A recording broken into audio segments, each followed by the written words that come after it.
to join the cast of Carmen. I never sung a single song before. I don't really care where I stand in the winner's circle. Make room for a man from the middle with you. I don't even know how I got to the finish, but don't care, don't make no difference to me. I don't understand what you're saying, only kinda listen. Make room for a man on a mission with you. I don't even know how I got to the finish, but don't care, don't make no difference.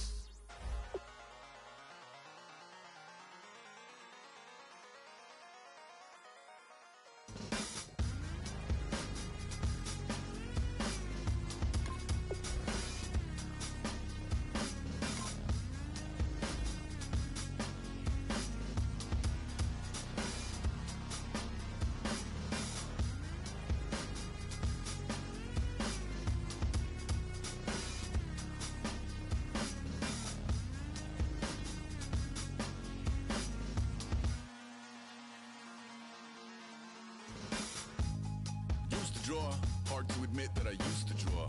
Portraiture in a human form, doodle of a two-headed unicorn. It was soothing, moving his arm in a fusion of man-made tools and amused from beyond. Even if it went beautifully wrong, it was tangible truth for a youth who refused to belong. No name nuisance, stews in a bedroom, booze in a brand new cuneiform. Barely commune with the horde, got a whole grayscale ungluing his world. Might zone out to the yap of the magpie, unseen hand dragging his...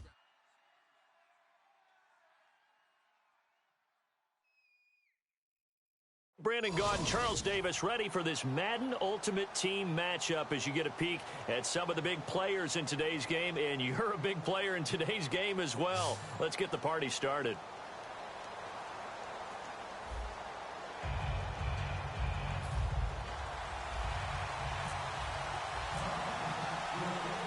Atlanta's 11 ready to go, and they kick it away. This fielded a few yards into the end zone. And he'll be brought down at the 23, make it the 24-yard line.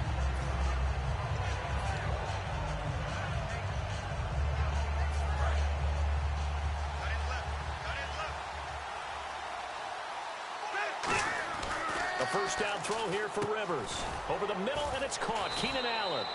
Give him a couple on the catch. It's 2nd and 8. When you see zone defense and you know you've got a drag route on as your primary call, you got to be really careful as a passer about how far you let your guy go because he might wander into some tough coverage. And they still need 8 yards for the first here on 2nd down. Now Rivers.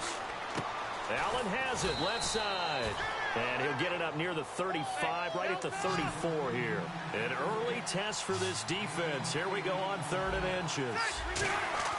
Throwing, Rivers. And it's brought in by Pena. And he will have first down yardage as he's brought down at the 41.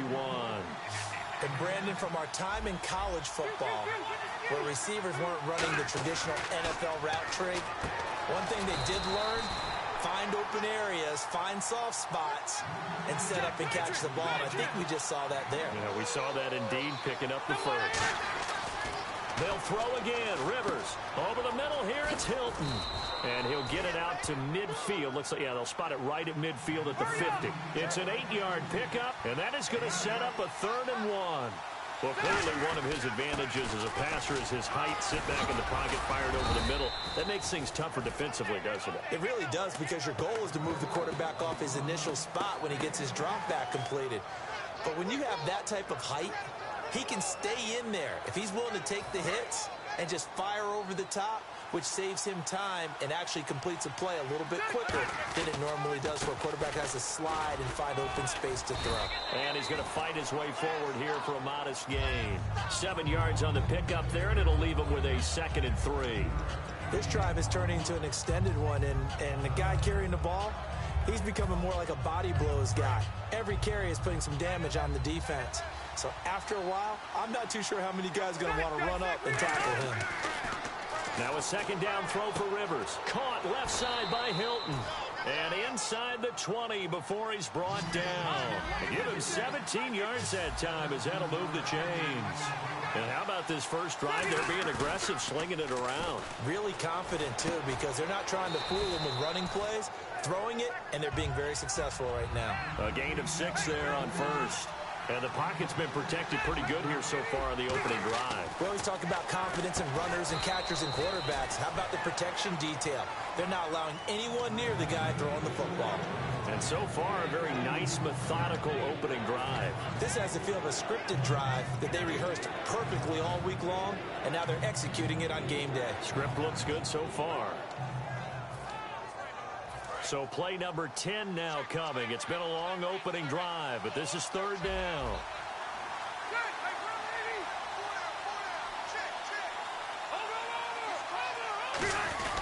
On third and short, it's the fullback Strong. Give him a yard on the play, and he's definitely short. It'll be fourth down and a few inches.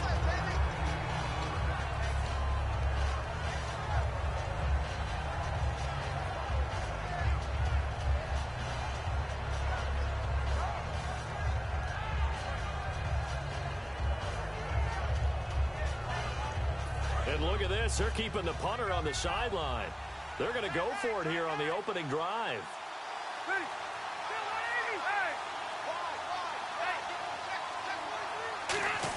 They'll try and run it with a fullback Strong. And he gets the first down yardage he needs before he's brought down at the 6.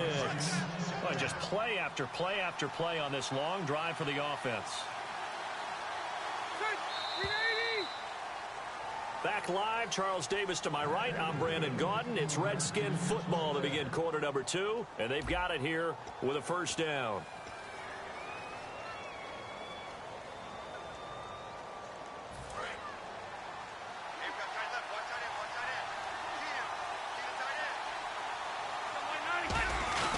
Now a run for Strong, the fullback. And he goes backwards on this one, losing yardage to the 7. That's going to go as a loss of 2, and it'll be second down.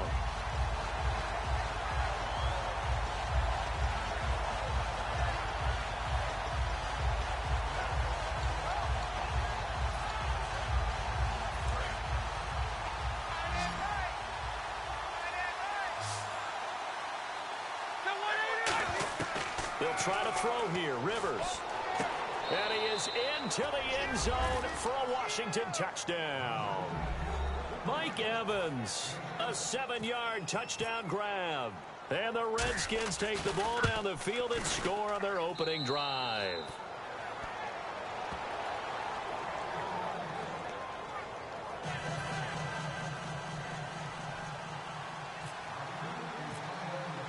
Now after the touchdown, it's Sturgis to send it away. This fielded a few yards into the end zone.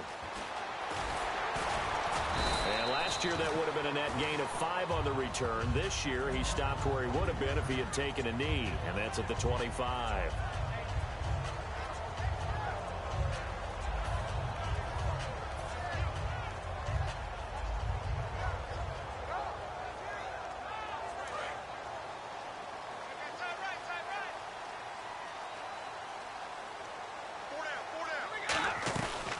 They'll run it here. This is James White. And he cuts it back left. And weaving through traffic, and now he's free. Touchdown, Falcons. James White, 75 yards. And the Falcons are an extra point away from tying the football game. Charles, they had 6 DBs out there. They were thinking pass. They surprised him with a long run. I wonder if they saw that and just checked to it. Maybe had an audible and said, you know something, against 6 defensive backs, let's run the football. Let's get our big guys downfield and match up with the littler guys and see if we can create some space. And not only did they create space, they created a path all the way to the end zone. So we're right back where we started, all even as the kick's away. This fielded a few yards into the end zone. And he'll get it up past the 20 to the 22-yard line. A look at Washington as they come onto the field. And they were able to punch it in the end zone last time. They'll be looking to do that again here for the defense. Obviously, they'll be looking to stop them from punching it back in the end zone. It always is punch-counter-punch, isn't it? And which team has the advantage? Well, let's just go back. Last time on offense, they rolled downfield, got into a good rhythm. You can see a little more bounce in and out of the huddle. You can see the sideline really get into the game. So defensively, you think to yourself, how do we take that away from them? How do we get the advantage back? Let's see what they come up with. I think pressure is always the first way to go. You love pressure. I love it. Let's see if they dial it up this drive. And for the Falcons, 5 men in the secondary, now on third. Allen's got it over the middle. They stop him for only 3 that time, and that'll bring up 4th down. They didn't get the first down, but I have to say I do like the call. I like what they were trying to do. Try and hit your receiver on the run and see if he can pick it up. Keep it on his feet, get a little rack yardage. Yeah, but a nice job defensively to get to him and keep him short of the first. And how about this one now? In their own territory, a gutsy call. They're going to go for this on 4th and a yard. And he checks this one down to LT out of the backfield. And he's got the first down yardage before he's brought down at the 42. 2 minutes to play in a tightly contested first half. We're back to Atlanta right after this timeout. Rivers now to throw on first down. Looking for his running back, and he's got him. It'll be a pickup of just 2, and it'll make it a 2nd down. So many times you hear today's NFL described as a space game. Get your best players into space with the football in their hands. That's why sometimes you just swing it out to your runner, get him out in the flat, and let him have a chance to make people miss an open field. A good pickup there of 20 yards.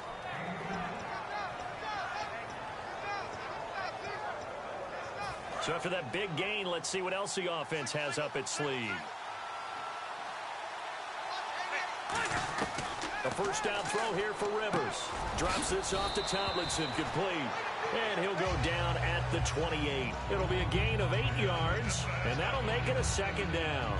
And that's one of his advantages of a passer, is it not? With his height, setting back there in the pocket, firing it over the middle, he can really see everything clearly.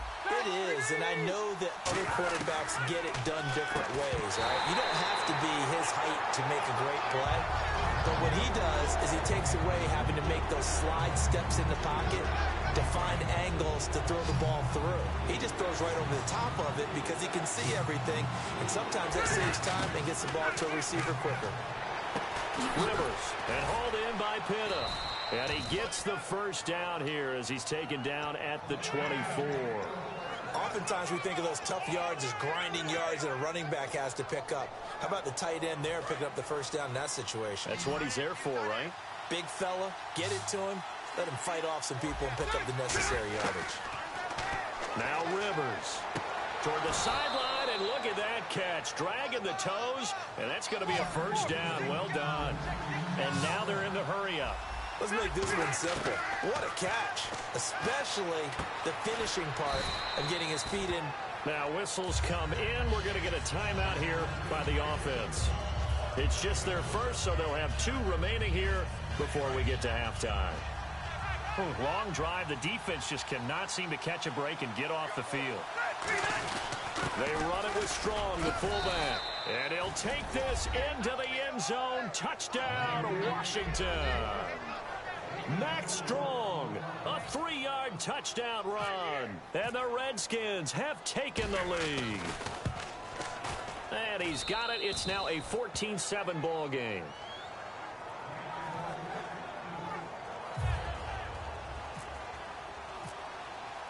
Now after the touchdown, it's Sturgis to send it away. This fielded a few yards into the end zone. And he's able to get it across the 20, but not by much, as he's marked down at the 21-yard line. Here comes the Falcon offense now as they get set to take over here.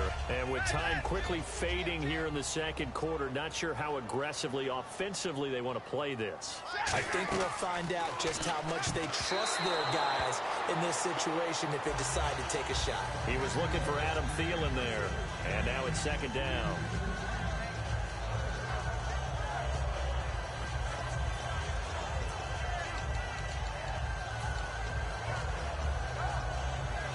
So they're still at the original line of scrimmage here. 2nd down and 10.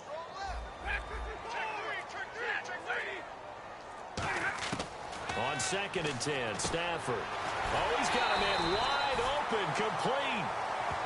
Now hold everything here. We're going to get a timeout by the offense. It's just their first, so they'll have 2 remaining here before we get to halftime. Offense comes to the line now, 1st and 10. And the D-line pinching together, must be expecting the run. On first down at Stafford. That'll be incomplete with 9 seconds now showing on the clock.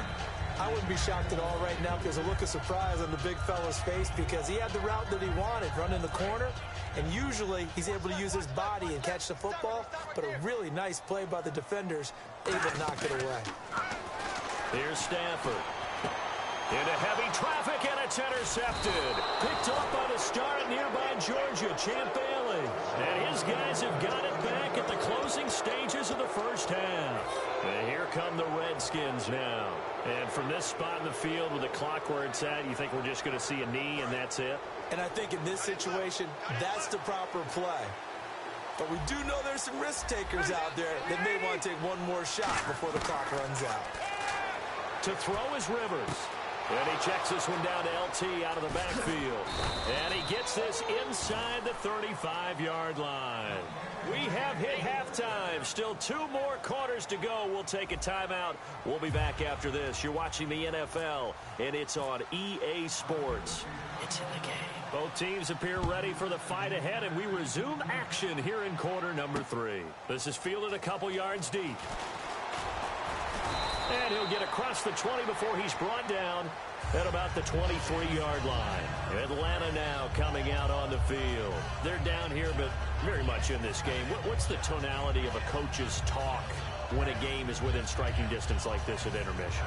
Typically, what they're doing is emphasizing the things that went well in the first half and wanting more of that. Sure, you've got to go over some of the errors and clean up some things because there's a reason you're down. But overall, I think they want to stay positive, stay up with this team. We're just starting the second half, and we've got the football. Let's go ahead and punch it in, and then we'll take it from there. See how that recipe works. Defensively, the tackle by Cam Chancellor. That's a good play by the guys on the defensive side of the ball. Held them to a gain of 2, and that changes the playbook a little bit now for the guy calling plays. 2nd and 8. Now he's got to probably think about going to the air instead of maybe staying with the ground game. A very solid gain of 27. Well, when you're able to break a run against a cover 2 or a 2-deep zone, safeties are back a little ways. What you're counting on is the guys taking care of business up front and then maybe climbing to the second level. That offensive lineman or tight end getting up to the second level and able to block the safety in order to create a big run. Yeah, making those linemen work with a couple of blocks. They look good doing it there. Some runs are blocked so well, you almost forget that someone has to carry the ball to gain the yardage. The leverage by the offensive line to create space up front, really well done. They'll run it now out of the gun. And this one's going to go the wrong way. Losing yardage back at the 42. It's a loss of 2, now 3rd down. Looking to jam the receivers at the line here. Press coverage look defensively. Stafford. And he's got Fitzgerald. And the stop here will come at the 38-yard line. A gain of 4 on the play, and it'll be 4th down. One hallmark of good defenses is understanding the game, understanding positioning, and tackling immediately in the secondary after catches. I think we just saw that on display right there. Got to him before he ever had a chance to think about turning it upfield. On the sneak, it's Stafford. Call it a 3-yard gain, and they're able to convert here on 4th and inches. And this is a spot where you have your offense stay out there to get those few inches. It's too long for a field goal. It's not worth punting. So this is the right decision as far as I'm concerned, and they wind up picking up the first down. Stafford. He's going to find his running back. It's complete. And this time not quite to the 30. It'll be down at the 31-yard line. So many times you hear today's NFL described as a space game. Get your best players into space with the football in their hands. That's why sometimes you just swing it out to your runner, get him out in the flat, and let him have a chance to make people miss an open field. And the hit jarred it loose. It's incomplete. And he still doesn't have a catch. We're into the second half. I think it's a little bit of a surprise to me, but that was one he should have caught. Absolutely. That was his best opportunity right there. He dropped it. And on 3rd and 5, this will be the 8th play of the drive.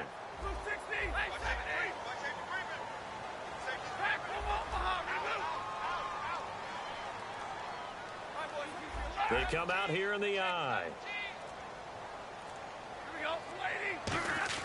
To throw is Stafford. Fitzgerald's got it right side. They get 6 on the pickup there as the drive will continue. I don't don't care how many times we see it, I still get a kick out of watching quarterbacks and receivers do the pass tree in pregame warm-up. But I always remember that when we go to practices, we see that after practices as well. They really tune it up, don't they? They tune it up. They know why they do it for these situations. First down. And they build that trust, and that's why they're able to find him in this type of a situation. Good throw, good catch, but I really like the route. The drag and being able to run away from defenders, hard to stick with them for that long. Yeah, better against man than zone, or... Better against man, because now... And that is caught. Touchdown, Falcons. Larry Fitzgerald, an 11-yard touchdown. And the Falcons are an extra point away from tying the football game. And we've got a good one brewing. We're all knotted up at 14.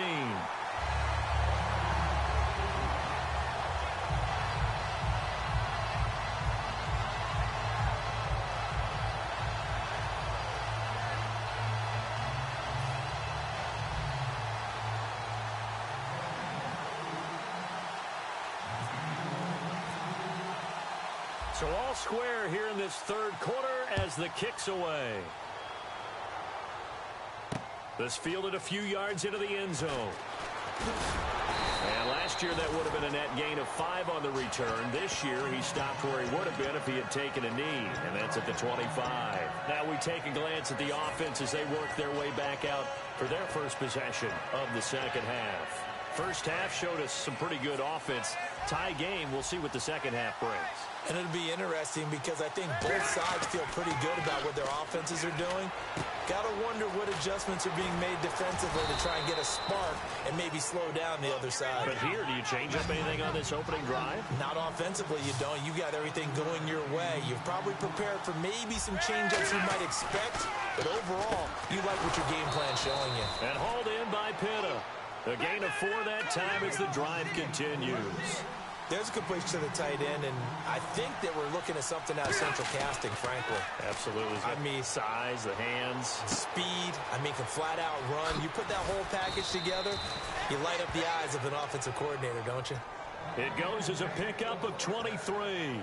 And that leads to a Washington first down. Back now in Atlanta. All square, 14 apiece to score as we get ready for the fourth quarter.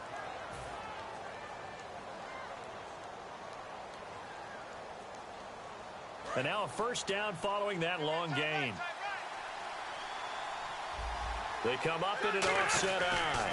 Now Tomlinson on 1st and 10.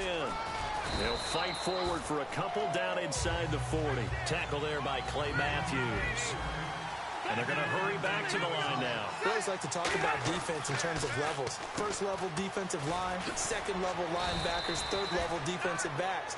On that run, that was what we call a first level run, and it was stopped by a second level player. And they pick up a first down, and that came out of the fullback position, but as you and I both know, that doesn't necessarily mean it's a fullback playing in that spot. Well, times have changed, right? The old school fullback doesn't really exist anymore. We're not getting that same player out of college with all the spread offenses, not very many pro style, where you actually have a true fullback. We're having to make do in the NFL and put guys in that spot who emulate it but aren't necessarily that position. Mike Evans, the one he was looking for. Third down here. We know it's not an easy job to go out and catch passes when people are trying to tackle you and knock the ball away. But the bottom line is that's a pass he's got to have and a pass he should have caught. 7th play of this drive coming up, but a long way to go on third down. From the gun, Rivers. Evans has it left side. Just a 5-yard pickup, and it leads to 4th down. I do have to admit, I like it when it all comes together. When the top part, catching the football, right, whether you're catching it with your hands or cradling it, comes together with the legs, in this case the feet, doing a little toe tap to stay in bounds and complete the catch. And a great job by our crew on the camera shot. Love when you see the grass or on the field turf, those rubber pellets flying up. Great catch. Tie game, 4th quarter, and they're going for this thing on 4th down. 4th down, Rivers. And this is going to be intercepted. It's Clay Matthews with a pick. And they have the football and will take over at the 24-yard line. Now the Falcons offense gets ready to head back onto the field. That last drive, it was a good mix. Run, pass, defense on their toes. And what really helps out in a big way is when you're doing the run-pass mix and everything's working, that means that they're guessing wrong every time on defense. They think you're going to pass when you run and vice versa. I would continue that, and when they finally draw a beat on you, maybe you mix it up a little bit, a little play action and throw the ball. And will they maintain that balance? Time to find out.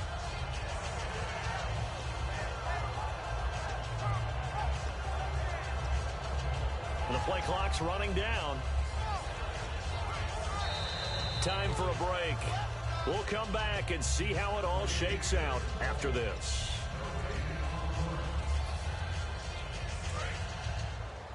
Watch left. Tight end to the left, tight end left. We're rolling. Kill.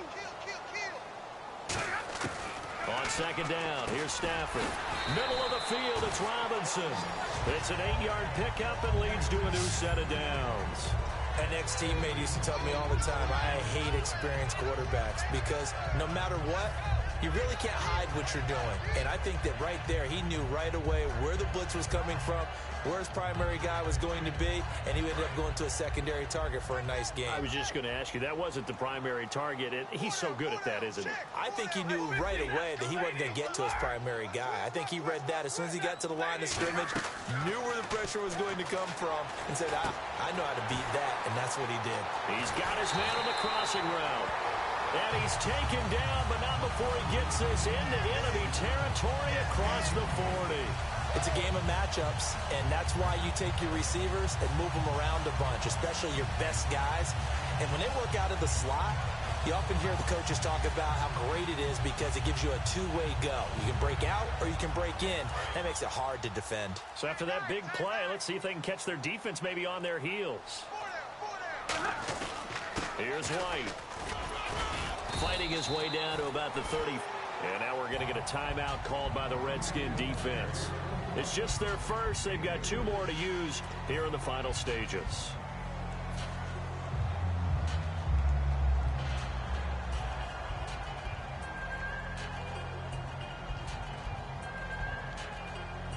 Well, time not on their side here. In fact, a lot going against them. They do have a small glimmer of hope. No one likes to play extra football. They want to go for the win right now. They keep it on the ground. White again.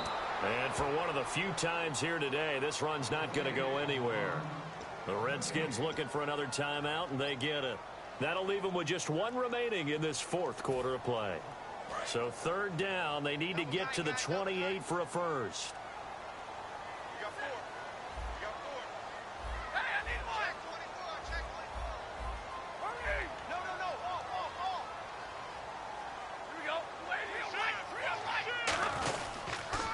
Carry for White. Oh, he's got some breathing room. And he gets it all the way down inside the 10 to the 5-yard line. And play is stopped here. Timeout.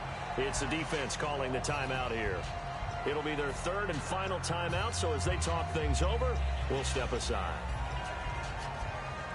So after that big gain, let's see what else the offense has up its sleeve.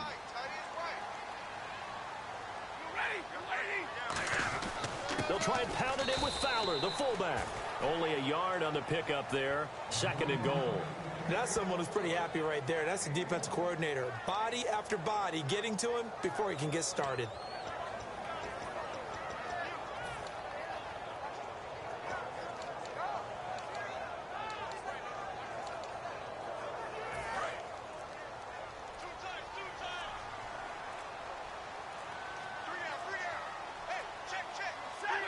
And they will take a knee and set up what would be a potential game-winning field goal try. They'll lose a yard, and it brings up 3rd. Now, whistles come in. We're going to get a timeout here by the offense. And as the 2 teams talk it over on their respective sidelines, we take a break.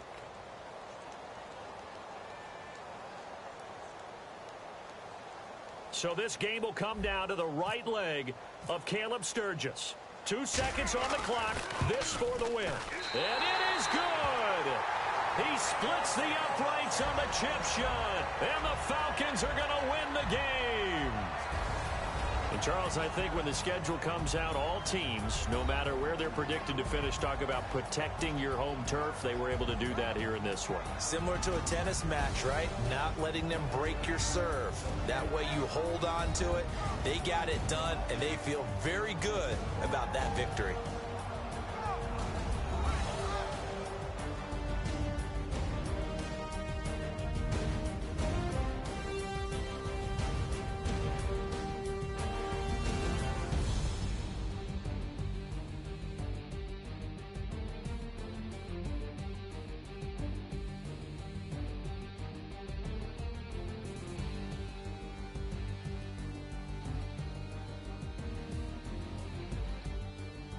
So that'll do it from here for Charles Davis and the rest of our crew.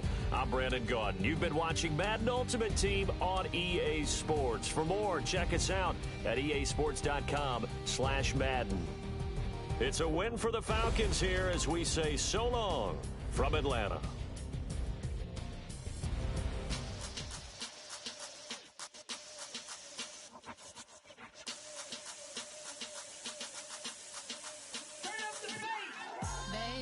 Show me what you like.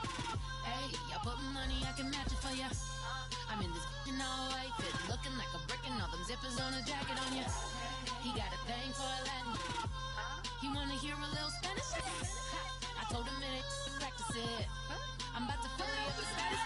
Rock up with the click and I ain't looking like the side in this. I'm the opposite cause I'm the main event in boxing and it has a time been ticking. I've been out here playing my position, I'm about to get it. Now ain't no one about to block the hit cause someday I'm gonna someone tell me I'm someone doing alright.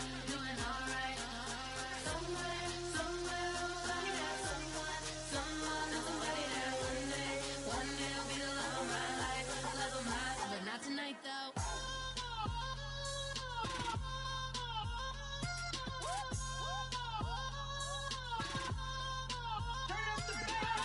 Hey, I'm only here for a minute. Bet you want a girl to keep it independent, and I know you gotta like a girl that's this appealing. Get you caught up in the moment, then I'll get you in your feelings. Tell your boys that you gon' meet them later on. Both of us are so taxi, leave the meter on. First time you out in Cali, never tried no this strong, so you gon' have some stories to tell when you take it.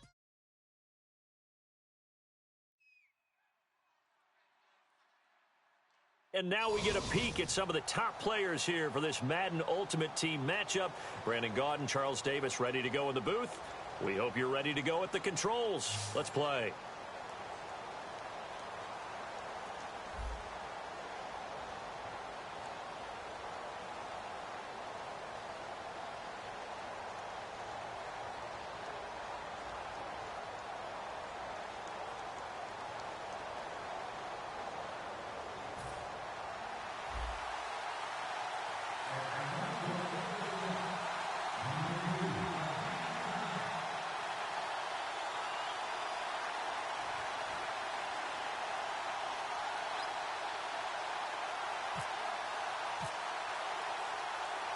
Set now to kick this one away, and off it goes.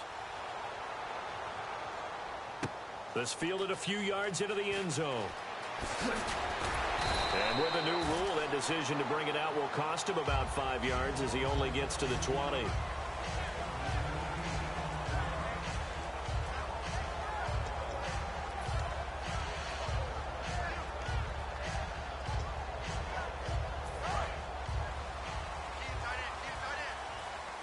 They come out 5 wide, 3 of them to the right side.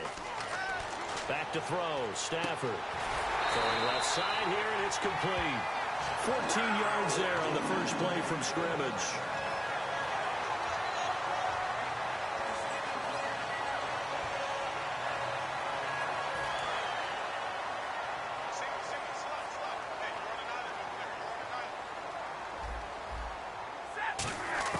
On first down, Stafford here.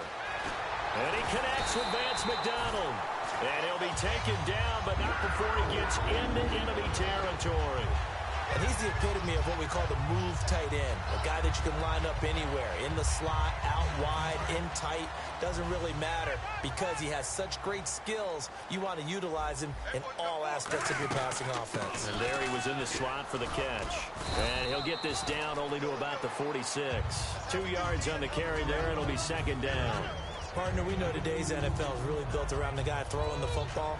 But these short runs, they still pay dividends because they can take their toll on a defense and they can add up as the game goes along. You control the clock, you control the ball, and that way you often control the game. And he gets this inside the 35-yard line. That one goes for 13 yards, and it moves the sticks. That was a nicely run slant route, and what the receiver's trying to do is make the defender think he's going upfield for a deeper route, and then breaks it off, usually after about 3 to 4 steps, and cuts towards the middle of the field. And now what he's trying to do is use his body to keep the defender away from the football and get the quarterback a really nice target. This offense is in rhythm now, just accumulating first downs and moving the ball downfield.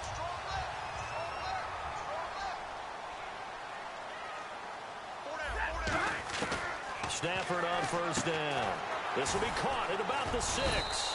And he's going to be brought down just shy of the 5 at the 6. Call it a gain of 3. And it'll be second and goal. And he's already got 2 catches on the opening drive. They know he's going to be a handful.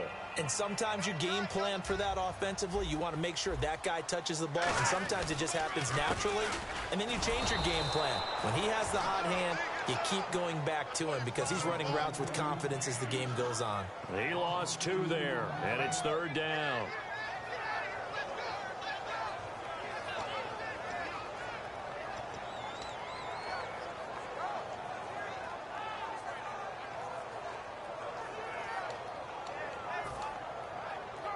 Can this defense get the stop on the opening drive? Here's third and goal.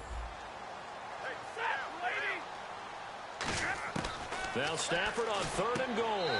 He's got it for a Panther touchdown. Vance McDonald, a 7-yard touchdown grab. And the Panthers take it right down and score on the opening drive. And he's such a talented tight end, just creates nightmarish tight matchups on the other side. He's so good that when we say tight end, we're almost damning him with faint praise, aren't we? Because he can do it all. He's as good as any receiver in the NFL. Well, that's the deal. He's a wide receiver, just in a bigger body. Bigger body, a matchup nightmare, and who's going to cover it? When I sit in the film session, I just look at the coach and say, really? Really? You're going to yell at me? You go cover him.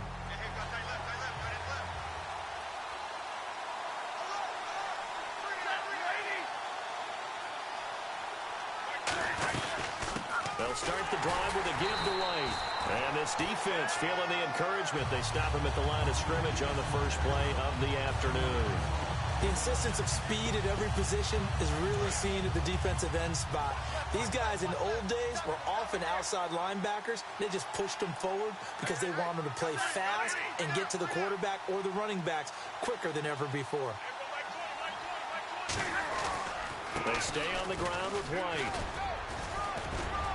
And they're able to get this one across the 35. 12 yards there as they move the chains.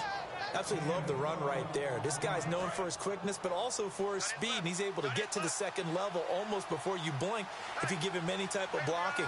Always talk about slot receivers. And they're usually known as quicker than fast. In this case, we've got a guy who's quick and fast, and he used it to great advantage. He was brought down by Devon Kennard. Second down following the run.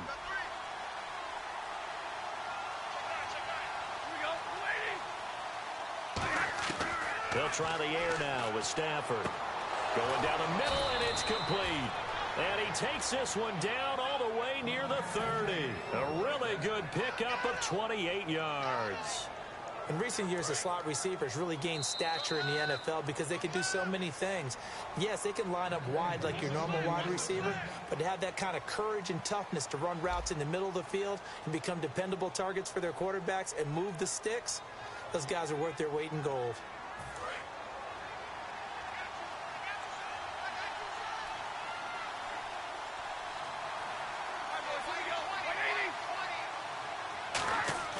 Now a play fake here on first down. And this is caught by Fells, right side. 16 yards to the 16 and a first down.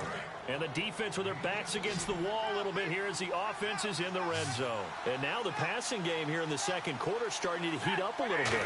Don't you feel the rhythm starting to happen, right? You see it, now the confidence is starting to rise. I think now as a play caller, because that has happened, you lean on it a little bit more. You don't go totally away from running the football, but you do say, guess what? We can throw it, we can throw it well with a whole lot of confidence.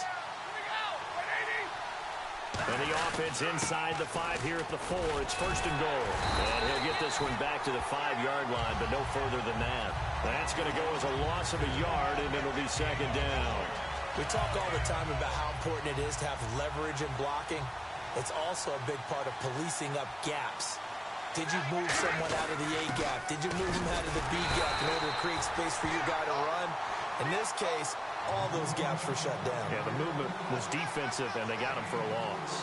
Can we just take that run and turn it into kind of a clip and save? Because that tells you... And he will take it in for a Falcon touchdown. Jolston Fowler taking it in. And the Falcons are an extra point away from moving out in front. Well, if at first you don't succeed, try again. They go to the big man. Second time he gets it done. Almost as if they were feeling like he was establishing a rhythm. Give it to him again and again. And how about the end result? Finishes it off in the end zone. Touchdown, great run, and the score.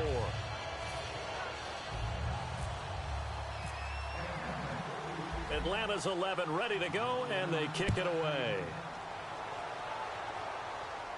And a fair catch signaled for and taken successfully. Carolina getting set to take the field. And that last drive, a long drive, but not just that. They had a great air attack going. Do they stick with that? I would think that they would, because if they were confident enough to do it on the last drive, start territory, why would you change anything? They've got to be confident about what they're presenting and continue to do so. Yeah, because the secondary, they really look clueless. And that was amazing because that drive went and went, no adjustments, and no big plays by the defense to knock the ball away. We always talk about having to read defenses and how complicated that is. Well, this was an excellent read. Read the pressure and got rid of the football before it even got to him for a nice game. And when they're blitzing like that, running back usually a good spot to go with a football? Without a doubt, because he's right in your sight line or he's near you. So you're able to just get it to him easily. And once he gets in space, that's usually a good matchup for him. And this is caught. It's Greg Olsen. A gain of 6 there on first.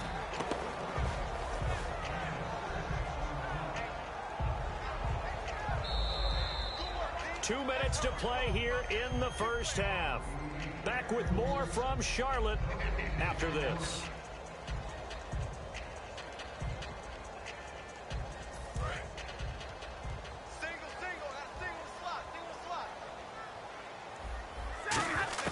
Here's Stafford now on second down. Left side here to Sanders. And he'll be taken down, but not before he gets into enemy territory. And the offense moving quickly to the line. On first and 10, Stafford over the middle, and it's incomplete. Vance McDonald, the tight end, was the target. And it's second down. Whenever I see a drop like that, I have to kind of take a step back and check myself a little bit. So used to seeing those big guys make big-time spectacular plays that when they drop one, I have to remind myself, we ask a lot out of these guys. Block and catch the football, not easily done in today's NFL. 10 yards still left on second down. They come out 5 wide, 3 of them to the right side. Back to the air, Stafford on second down. And McDonald here over the middle. And now a timeout defensively by the Falcons. It's just their first, so they'll have 2 remaining here before we get to halftime.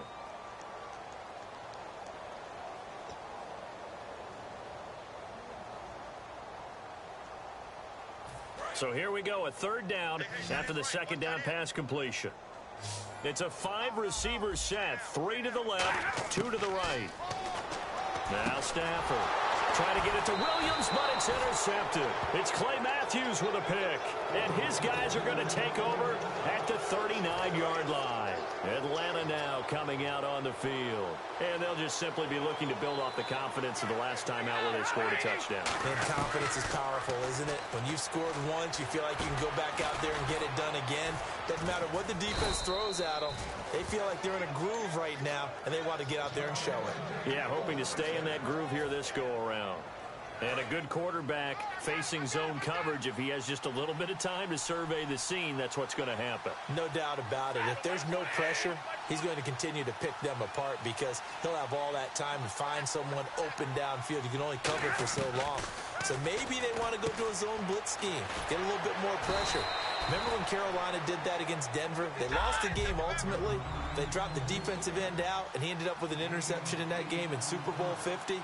Maybe some sort of scheme like that to try and get more pressure at the passer. And a dump off to White. And they'll be inside the 35 now at the 34-yard line. Now hold everything here. We're going to get a timeout by the offense. So that means they're down to one remaining here as we head toward halftime. So the offense has it 1st and 10.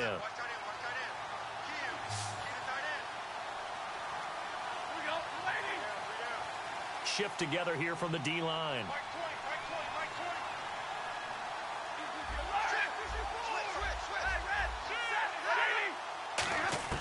On 1st down, Stafford here. Fitzgerald bringing it in over the middle. Give him 9 there on the 1st down completion. One thing I can say pretty safely, that route is not called if you don't have a guy who can throw the ball and put some mustard on it. Because if you're going to lollipop it in the middle of the field, bad things usually happen. It takes a strong-armed guy who can rifle it in there, and they were able to successfully complete that one. When you see passes knocked down by those guys I call the frustrated fullbacks, the linebackers, you know that in their zone coverage, they were able to drop, see the ball thrown, and react to it very quickly. And a quick throw here that's complete. And he takes it down to the 13 and picks up the 1st. They pick up 12 on the play there, and they move the chains. They're going to hurry back to the line now. Here's Stafford. This will be caught just inside the 10. And he couldn't quite get there. Tackled down at the 1. Now whistles come in. We're going to get a timeout here by the offense. And with halftime on the horizon, they'll be out of timeouts from here forward. And you see the clock almost empty, so this is likely the last play in the 2nd quarter. They come out here in the eye. And he gets in. Touchdown, Atlanta. Matthew Stafford in the final seconds of the 1st half. And the Falcons will add on to their lead. That's one of the better examples of clock management I've seen. Whittled it all the way down just about and still put the ball in the end zone. And just a methodical drive and something really to take into the lockers here.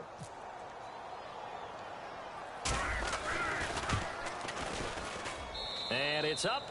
It's good. Our score 14-6.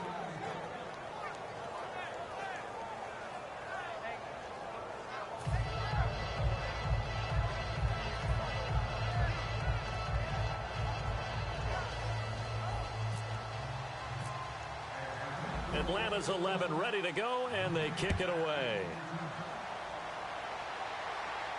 This fielded a few yards into the end zone.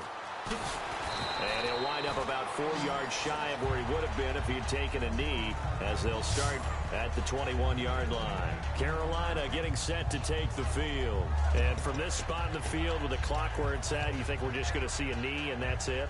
And I think in this situation, that's the proper play.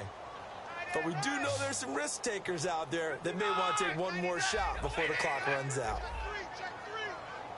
The final shot before the break. Stafford. Sanders has it over the middle. And they'll take him down at the 31-yard line. That's it for the 1st half. 2 more quarters to go. We'll have plenty more to see after the break.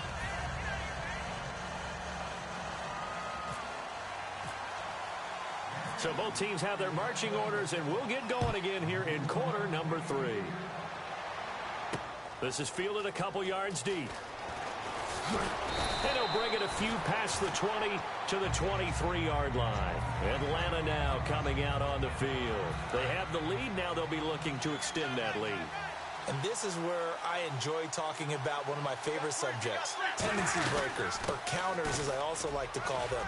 You've done things in a certain way in the first half, and they've had the ability to see what you've done. They're going to make their adjustments. So guess what? You adjust yourself and try and stay ahead of the pace because you are looking for some separation in this ball game. The adjustment to the adjustment. Without a doubt. Show them one thing, hit them with something else. Here's Stafford now on second down. Goes underneath here to White.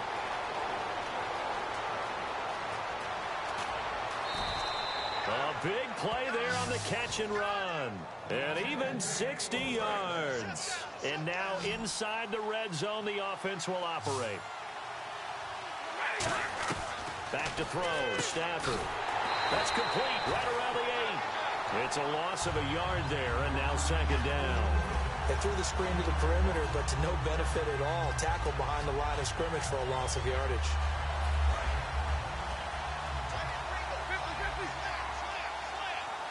They come up in an offset eye. Possible run anticipation here as the D-line sandwiches together. Now White. And this play doesn't go anywhere. Backwards, losing yardage to the 11. So he loses 3 yards there. Now third down.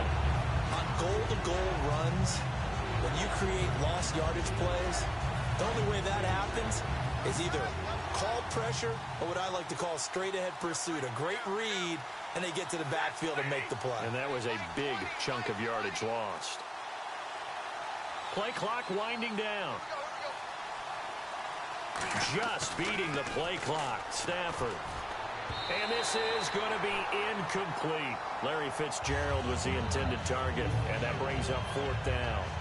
So with fourth down looming, Dan Quinn sends out his field goal unit. It's a tried-and-true formula, and I don't think it'll change for as long as we play football. If someone's trying to throw the ball and you can put pressure on them and make it tough, that's only going to help your defense. Yeah, he's since being hurried. He got rid of it before taking the hit, but incomplete. So 3 points is the outcome, but probably not what they're looking for given the drive that they were on. Yeah, things were looking good. You had it first and goal, but then the offense sputters a bit, and they're forced to settle for a field goal. The Panthers offense now, they head back on the field for their first possession of the second half. They're down in this game. A chance for the offense, though, to put something on the board, get some momentum here in half two. Try and get things kick-started for them. And you know at the half, they discussed how they were going to get that done. This is where scripting comes into play a lot of the time. How many plays do you script coming out of the second? Most of the time in the first half, you're scripting 12 to 16. I think in the second half, you're really scripting more like 8 to 10. Kind of a starter or an opener, whatever terminology they use. Just something to get you off to a quick start.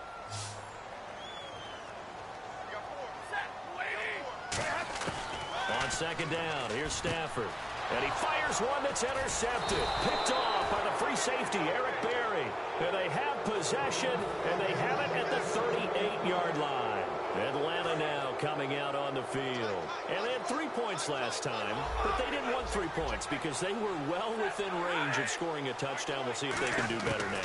I'm with you on that one. Let's just go ahead and be frank about the whole thing. The only one happy about the 3 point. The kicker. Exactly. You put it through the post. That's going to help him in contract time. But that offense, they're thinking, let's get in the end zone this time. I don't know if that helped him at contract time. You could have kicked that one through. I don't know about that. Toe bash. I don't know about toe that. Bash. Super toe.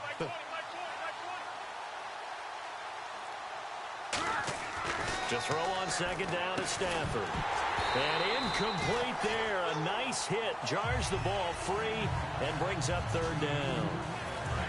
Well, they were handed great starting field position on this drive, but now they face a 3rd and 4. Oh, man. For him to be that wide open and drop it. Sometimes you have just too much time on your hands, right? You end up thinking way too much, and your hands get shaky. And yes, he's a tight end, but that's a catch he should have made. They get 9 out of that one, and as a result, the drive continues. Would it be safe to say that as precise as routes are supposed to be run in the NFL, maybe they're not quite as precise in college ball? That's accurate, yeah. And I think we saw a college route in the NFL there. Just find the soft spot, find the dead zone, and find the first down. And that's what he just did.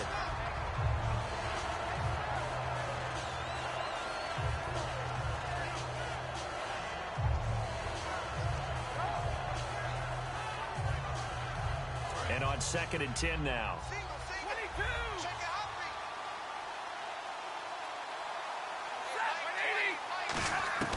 On 2nd and 10, Stafford. He's going to hit his man out of the backfield, complete. And he's able to get it to the edge of the red zone at the 20-yard line. I know most of the time when the ball's in the air, you're thinking wide receiver, tight end, but running backs, they can be a big part of any passing offense nowadays. Still in search of the first down after that last completion.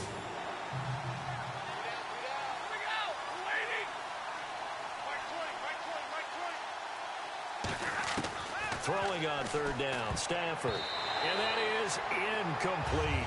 Sometimes you just have to take things into your own hands, don't you? I mean, the offense is really struggling in this game.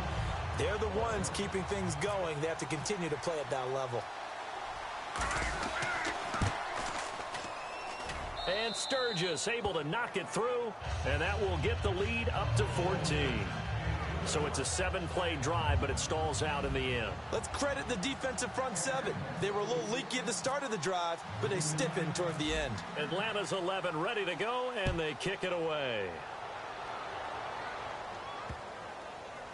This will be fielded on the back line of the end zone. Carolina getting set to take the field. And following the interception, we'll see what they can put together on this drive. I can hear my old college coach right now. He always used to tell us before every game, the team making the fewest mistakes will win. What they're hoping is that last mistake is their only one of the game. Coaches, that's all they talk about, turnovers, right? Minimizing those and maximizing opportunities. Complete to the right. This is Garcon. There he goes, right side. Touchdown, Carolina. Pierre Garcon, 75 yards. And the Panthers are able to get this back within a touchdown. And this time he gets it to go as it is up and good. And we're back now in Charlotte. It's the Panthers in possession of the football, but facing a deficit here as we get to the 4th and final quarter of play.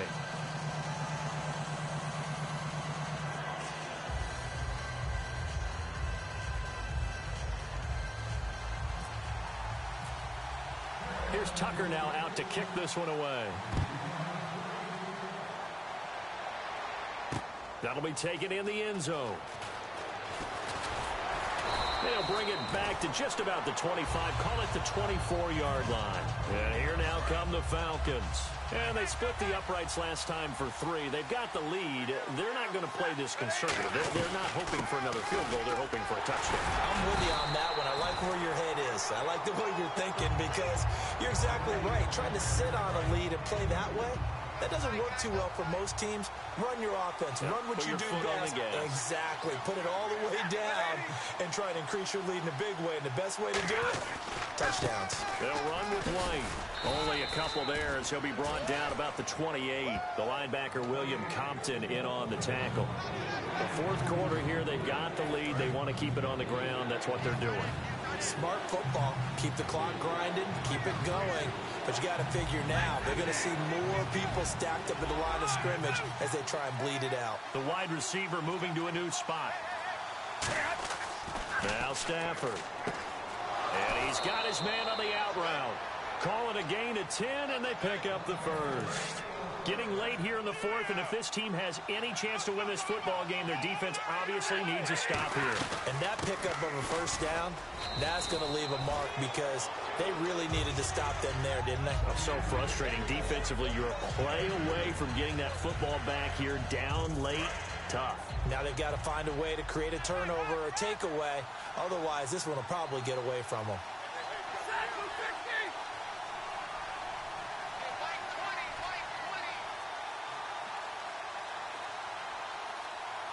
Time running out here on the play clock. They'll give it to him right up the gut. And some room to roam now. Evades the tackler, and now some space. And he'll get this one down near the 20-yard line. You know what's really hard for a big-time running back? It's patience. Being able to hang in there when the runs aren't there, when you're taking some hits early in the game. For this drive, oh, he's come alive, and in a big way. Now he's starting to gallop. Time for a break. We'll come back, see what transpires after this. And the offense lining up 1st and 10. They come out here in the I.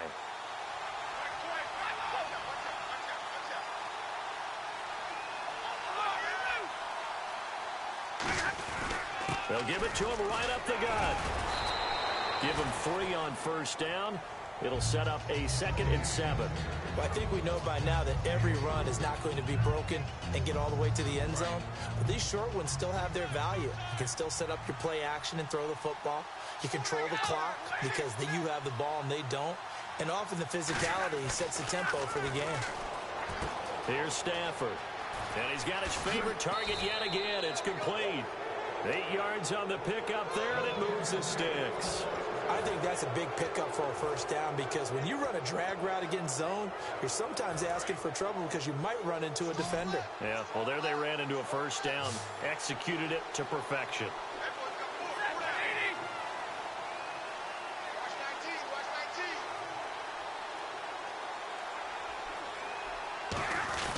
Now a give, 1st man through. This is Fowler. And he will maneuver his way down to about the 7. It's a pickup of 4, and it'll bring up 2nd down. Good solid gain on 1st down, about what you'd expect from the big guy carrying the ball.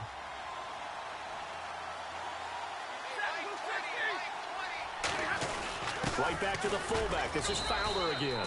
And they'll get him down here at about the 5-yard line. Calling a gain of a couple, and that's going to leave him with a 3rd and about 5.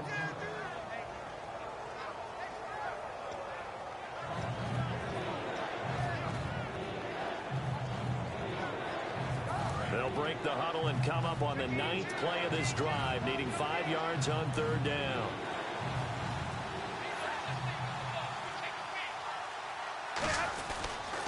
And he'll give it here to his running back.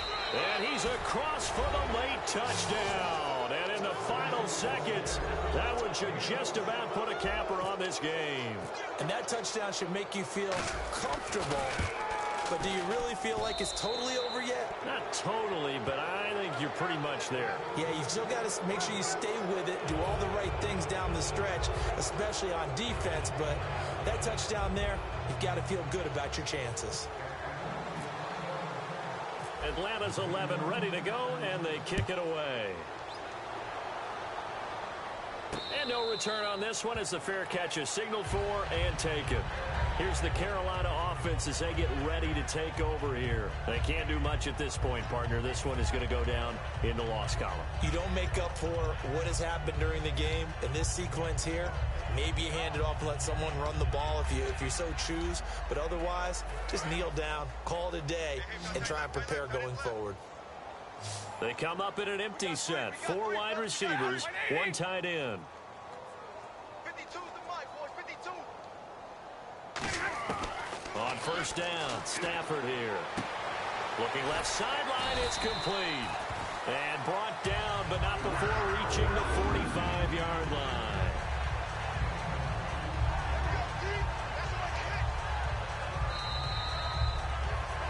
Well, Charles, it's great to win at home in the NFL. When you win on the road, it's a little extra special, isn't it? It is because, let's face it, in most cases, you're not expected to go on the road and win in the National Football League. It just doesn't usually compute. So to get out there, get that done, and then head back to your city with 1 in the victory column, oh, that's a fantastic feeling.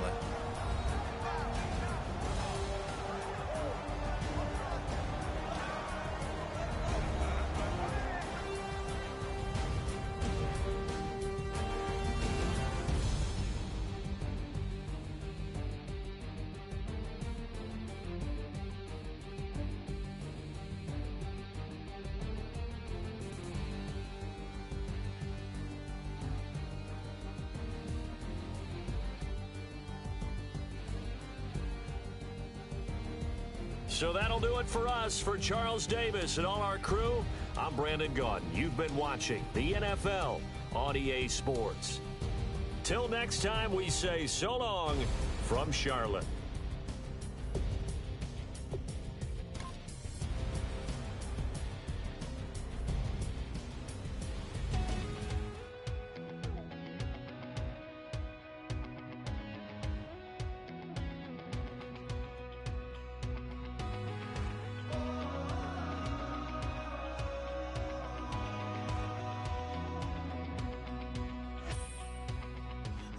tonight we ain't going out, so we invited everybody.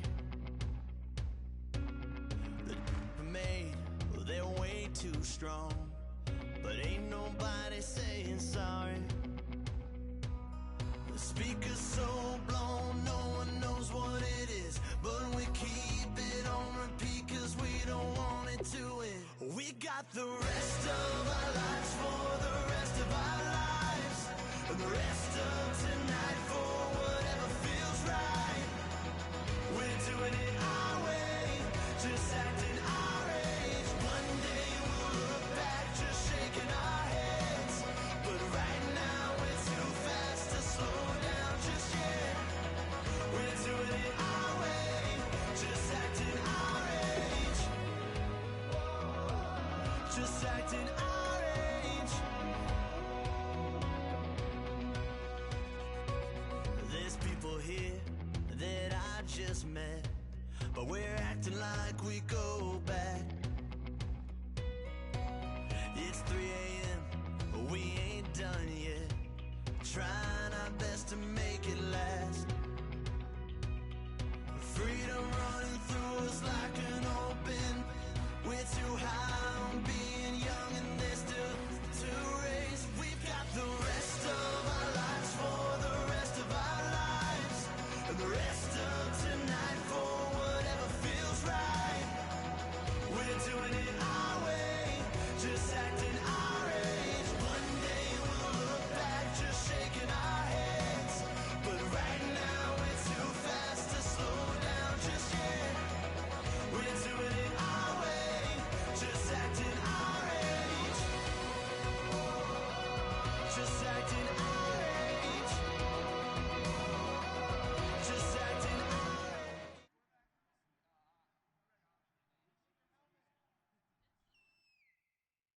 Charles and I settled here in the booth. This should be a fun one. Madden Ultimate Team matchup as you get a look at some of the stars here of today's game. Let's get right to it.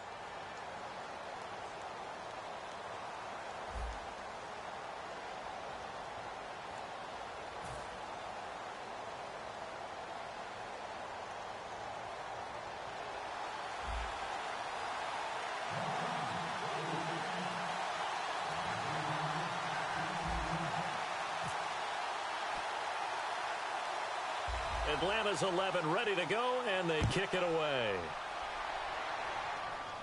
Short kick here, fielded about the 17. And they'll be set up pretty nicely here as they have it up to the 35-yard line.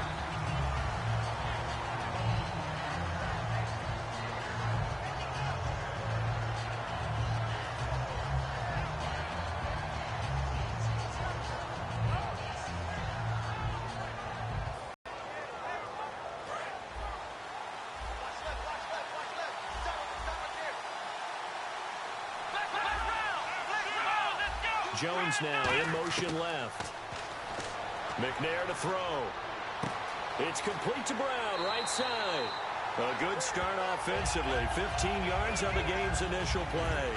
I know we just saw a nice throwing catch, but how about the big guys up front buying that time? Yeah, that's exactly what they did. They created time and allowed the space to happen, and it turned into a really nice play.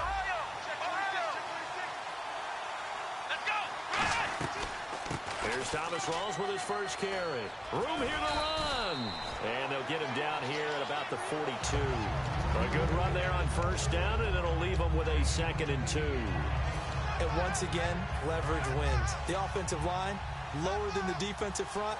They moved them and found some good space for the guy carrying the ball.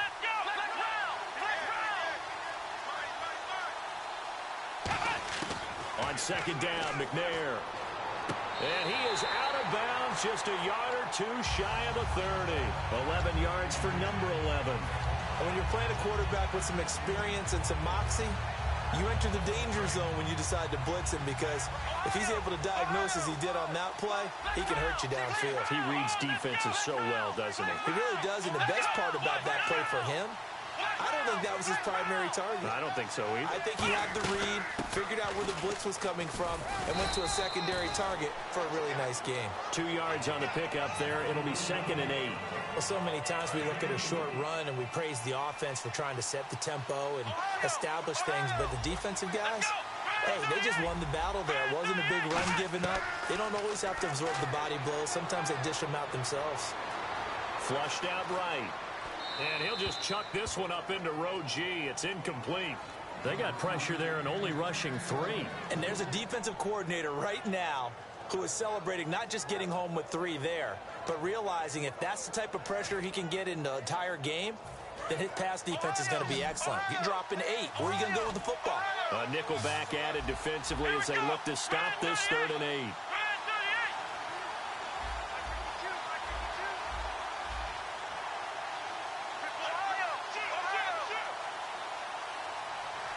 And the wideout in motion.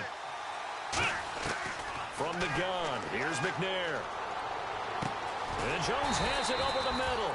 The completion good for only 6, and that'll bring up 4th. And it appears they'll go for it here on 4th down. A big call on the game's opening drive.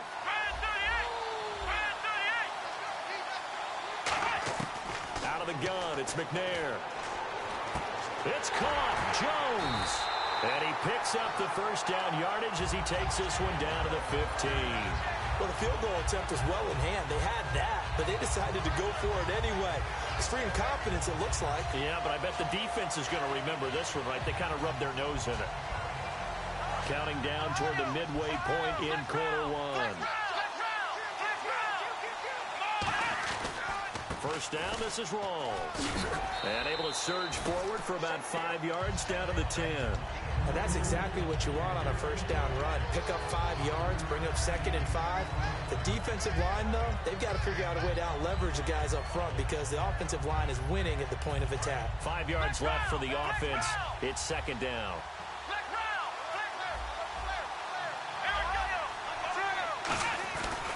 They stay on the ground. Rawls again. And they go the wrong way on this one. Losing yardage back at the 12. It's a loss of 2, now 3rd down. And frankly, Brandon, we're talking about things I'm not sure we ever thought we'd talk about in the NFL. And a lot of that is the speed at the linebacker position. A lot of these guys in college, they were safeties. They moved them up to outside linebacker to combat the spread offenses. And now we're seeing it in the NFL. Those same guys using their speed to make plays in the backfield, similar to that one. And that was a nice play. He knocked it away, but obviously you want the interception in this situation. You want to take away any chance that they have any decision to make on 4th down. But things happen so quickly in the end zone in this compressed area of the field that you're just happy to knock it away and not allow a touchdown. And Boswell's kick is good. And the Bucs take a 3-0 lead. And that field goal caps an 11-play drive. That's a lot of offense to run to only get 3 points, but they'll take them. Anytime you can put anything on the board, you run to your sideline somewhat happy. And they'll put up the stop sign there as his guys will get it at the 25. And they're definitely showing blitz here. The drive starts with a run by White. And he's not going anywhere to start the night. They stop him at the line of scrimmage. Damon Harrison, the one on the stop. And that's the type of play that'll fire up a defense. Hold them to 1 yard on a 1st down run. It'll be interesting to see if the offense decides to press the run at all, or if they'll abandon it now after gaining only 1 on that play.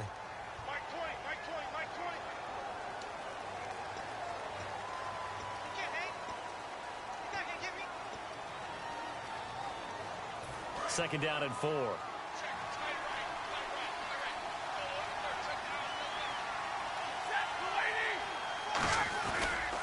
And they give this time to the tailback. And this carry not as productive. He's swallowed up at the line of scrimmage. Michael Strahan there to make the tackle. Looks like the defense in press coverage here. An extra defensive back in the game now here for 3rd and 4.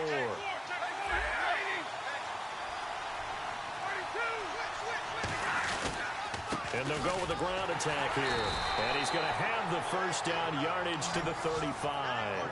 It's a gain of 4 there, and it gives him a new set of downs. On third down, that's a good job of situational football and understanding where the first down marker was and getting there. Shreds the tackle. And he'll do a nice job here just to fight his way back to the line of scrimmage. Officially no gain on the play, and it's second down. So 2nd and 10 here. Off the corner. Where'd he come from? Well, I guess he came off the corner, but really nice play. I like when you're able to pose a question and answer it at the same time. That's exactly where he came from, but it's not something that you normally see. Most of the time, we're thinking about those guys covering pass catchers. In this case, he was a big factor in the run game. No gain. Alongside Charles Davis, Brandon Gordon, it's the Falcons.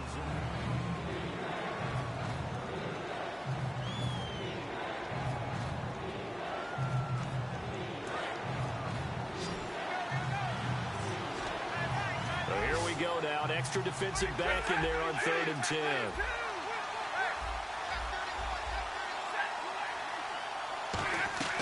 Throwing on 3rd down. Stafford.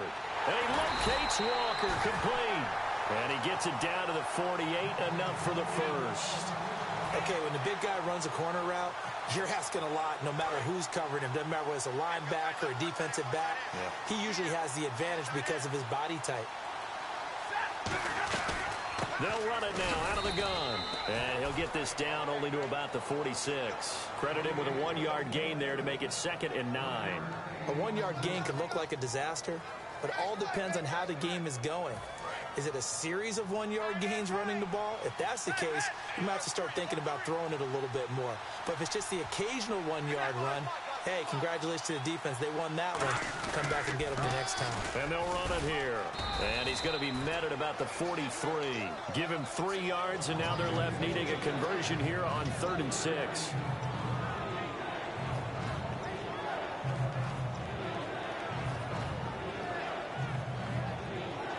So it's 3rd and 6, and this will be the 8th play of the drive.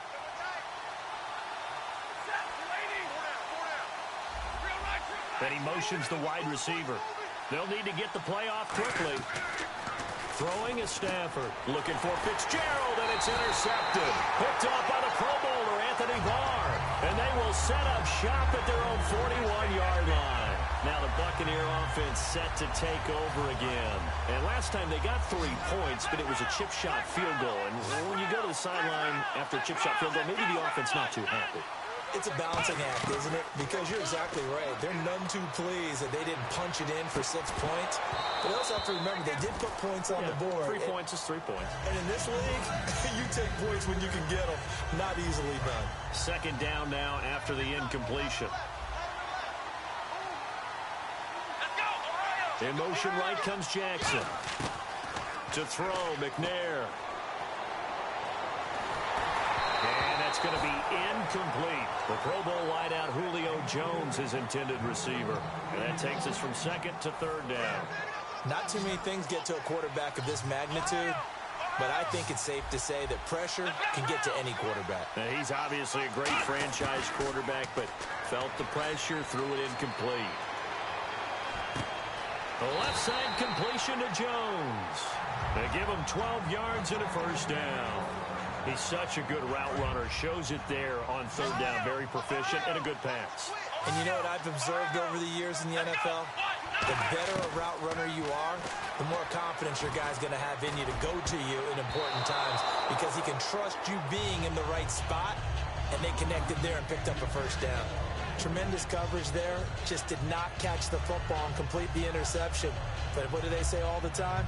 If he had really good hands, he'd be playing offense. So the incomplete pass brings up 2nd down.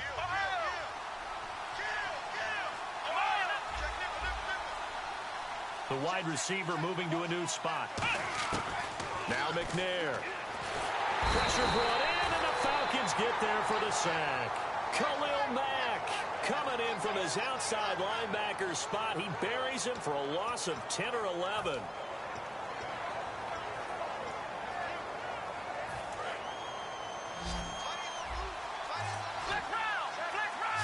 Defense really showing respect to the deep ball here, playing off the receivers. Now McNair. A hit is. He throws there, incomplete. He was trying to find Deshaun Jackson that time. And now it's 4th down. 3rd down is a down. Both sides know they absolutely have to win. And the name of the game for the defense is pressure on the quarterback. But pressure on the quarterback with contact, that's how you end up winning it. And how about this? 4th and long, and they're going to go for it. Jackson, the man in motion right. McNair to throw. And it is incomplete. Boy, a real head-scratcher there. And the Falcons will take control of the football in great field position. So out come the Falcons now. And following the interception, just any interception, are you a little bit more cautious when you start that next drive, or no, you just throw that out the window? I think you are. I don't think that there's any way you can run back out there and go, totally didn't affect me. Let's just go ahead and be loose with the football again. You're going to take care of it, but you have to be careful about being too cautious because now you can't run any offense at all. Still want to attack. We'll see how they attack him here.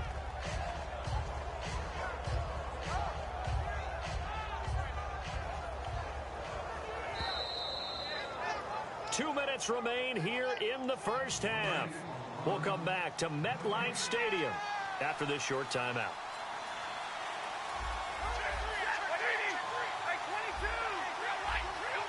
Here comes the D swarming to the line.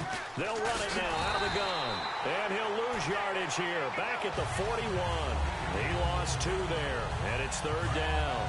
If they want a first, they need to get the football to the 32 here on 3rd down.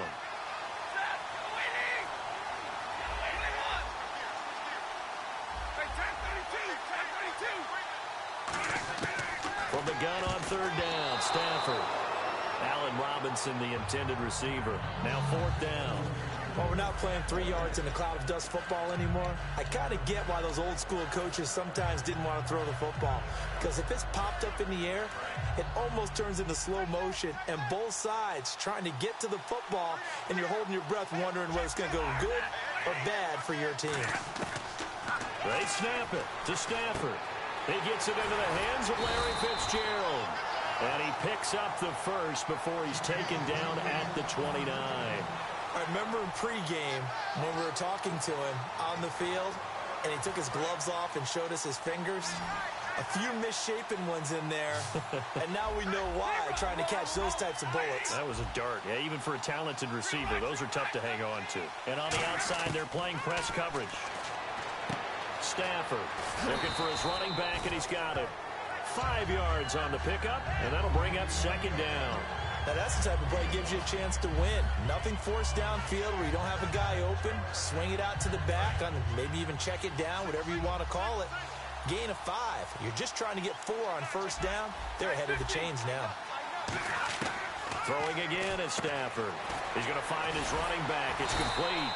And he'll take it down here just shy of the 15 at the 16-yard line. It's a 7-yard gain there, and it's good enough to move the chains. Not only did we just see back-to-back nice gains, but we're also seeing the confidence rise, not just for the guy who caught it, but the guy throwing it as well. And these back-to-back catches here out of the backfield, that can set something up downfield in a later sequence, right? A lot of the time, it starts to draw the defense closer to the line of scrimmage. So to your point, show this swing pass, show this check down. Maybe later on you heave one deep when you catch him close to the spot. On 1st and 10, Stafford. Now he'll dump it underneath to his running back, complete. A nice pickup of 14, and it moves the stick, sets up a 1st and goal. And quickly they get to the line. And here we go on 1st and goal. They'll run for it. This is White. And he will take it in for a Falcon touchdown. James White taking it in from 2 yards out. And the Falcons have taken the lead. Caleb Sturgis now for the point after. And this is up and good to make it 7-3.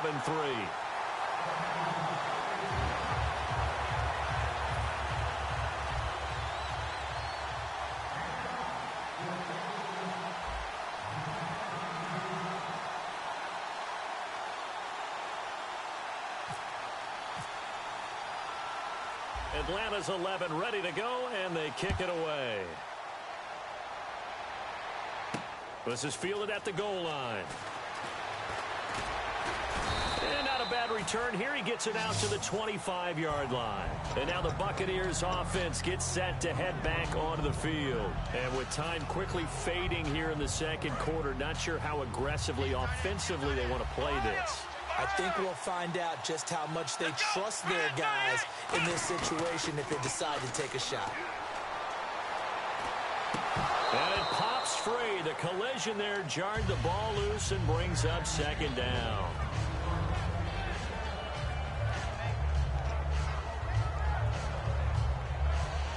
Second down following the incompletion.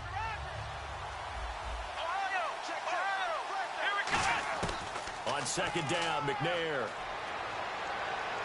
He's going to sling this deep downfield.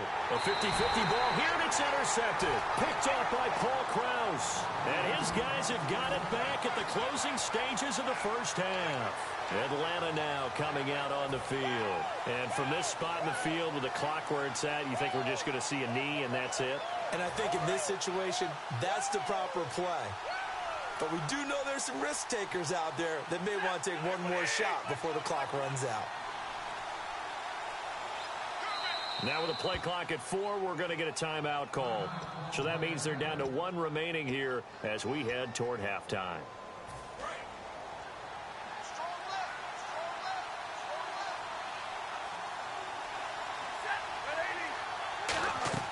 After the interception, here's Stafford. This is White on the screen. And to the 42-yard line here and brought down there.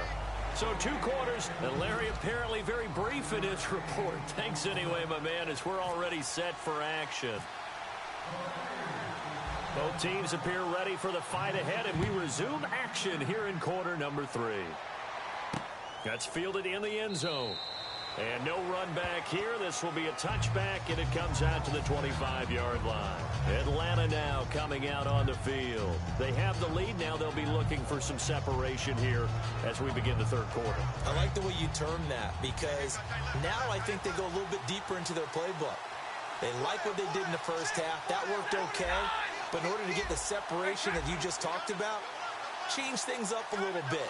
Change your tendencies. Try and hit them a little bit more with some things they didn't see in the first half. We'll see if they do just that. And he will lose yardage and be backed up to the 24. That's going to go as a loss of a yard, and it'll be second down. And while that play was unsuccessful to start the second half, I'm not sure that you just totally abandon what you do running the football. Maybe you make some adjustments in your run game and do things a little bit differently. But that doesn't necessarily mean you just go to the pass and do nothing else. Stafford now to throw. Caught on the left side, Fitzgerald. Only 3 yards on the catch. It's third down.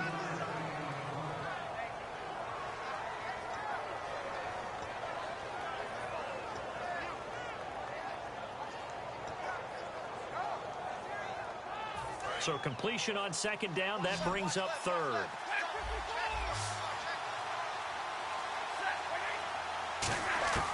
Throwing on third down, Stafford. He'll buy some time right. And Robinson with a big catch. And he's going to have a first down as he's brought down at the 44-yard line. Looked like the defense put pretty good pressure on him, but he's able to flush out to his right to try and evade people.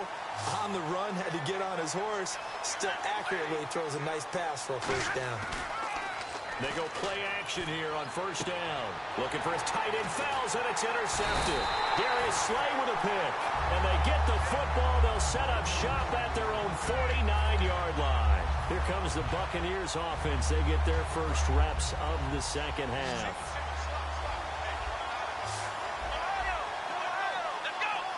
In motion left goes Jones. They go back to the air here after the INT. And his throw here's incomplete. Well, pretty good coverage there, and both of these defenses, they've had good coverage throughout this one. No doubt about it, and in today's NFL, where we're used to a bit more scoring, this feels almost like a well-pitched game in baseball on both sides where the tension continues to build. Who's going to make the big play?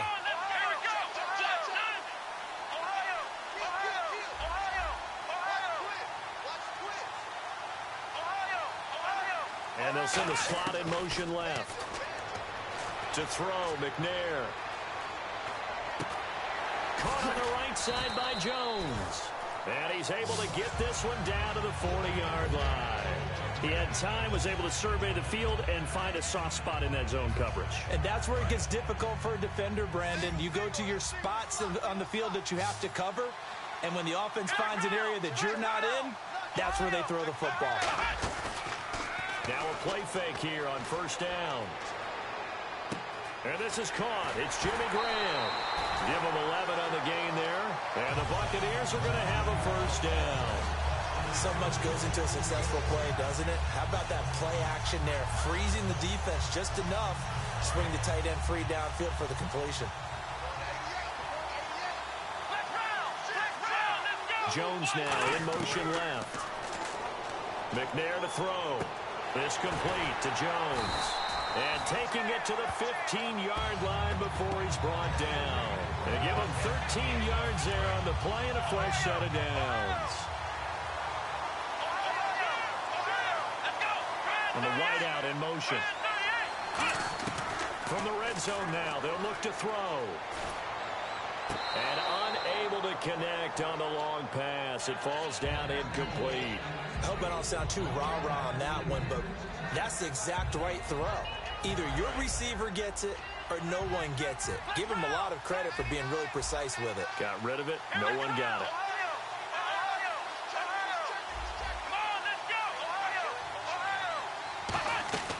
On second down, McNair. Jackson's got it over the middle. That catch good for only a yard, and it'll be third down. And defensively, it's a nickel formation here on third down and 9. And he motions the wide receiver. From the gun, here's McNair. Jones has it. 9 yards on the play there, and it sets him up first and goal. So he makes the grab and the change move forward. Nice job by the offensive line giving them time to complete that first down pass. Offense walks to the line for play number 7 of the drive. McNair. And he's got it. Caught in the end zone. Touchdown, Tampa Bay. Jimmy Graham. A 5-yard touchdown.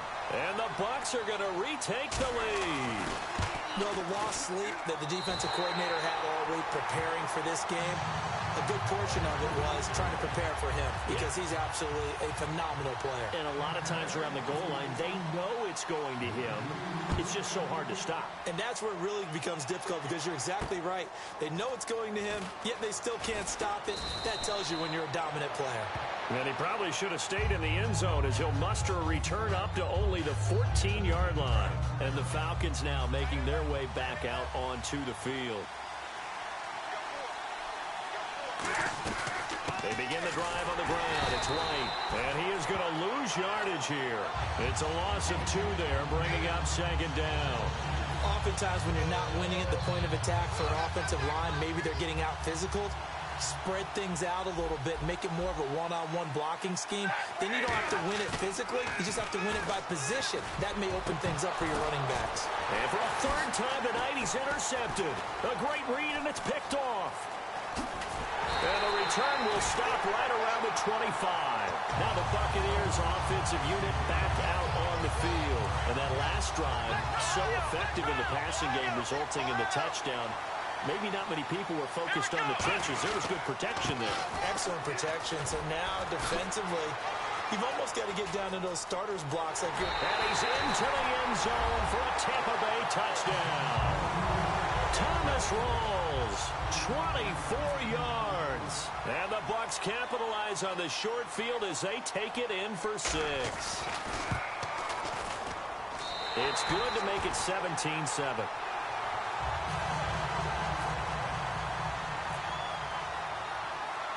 The kickoff team on the field now as they will send this one away. That's fielded in the end zone. And no run back here. This will be a touchback, and it comes out to the 25-yard line. Atlanta now coming out on the field. Looking to jam the receivers at the line here. Press coverage look defensively. The defensive line disperses a little bit here, maybe expecting a pass. Trying to shake, and he's going to be wrapped up and driven down. They dial up the corner blitz that time, and it delivers to the tune of a 9-yard loss. The game plan for any defense is finding ways to make a quarterback uncomfortable in the pocket. When you bring pressure from all angles, you never know who's going to get home. In this case, the left cornerback, right in the face of him, puts him down. And they'll get 9 there as that sets them up better for third down. Obviously, this has not been a banner game throwing the football.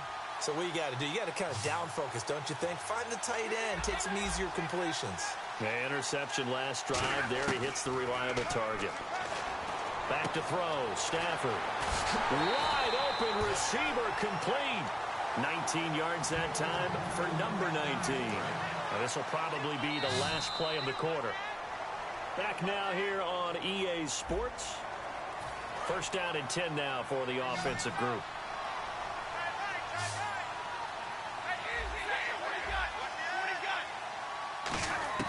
On first and 10, Stafford.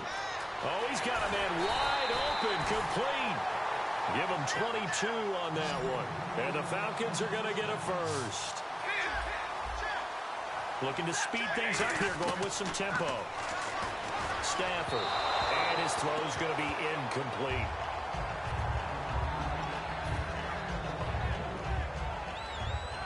So incomplete on first. Let's see what second down has in store.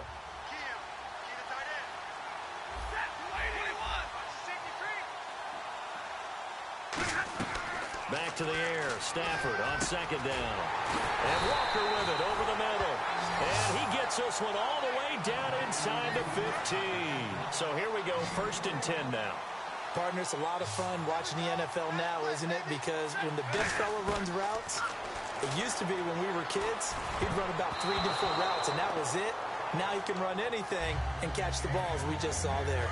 Offense walks to the line for play number 7 of the drive. And you really can't pin that one on the quarterback, Charles. The O-line, they've got to protect better. And they know it. That's their meal ticket. They want to take care of the big guy behind them. In this case, they let him down. And for the 4th time tonight, it's an interception. There he goes left side. A great read, and it's picked off. Past the 20. And it's a pick 6. He brings it back to the house for a Buccaneer TD. I don't know who all is to blame there, but I love seeing pick 6s. Nothing like seeing someone pluck it out of the air and go the other way and see people try to change directions. Hard to do. And the lead will grow by 1 more.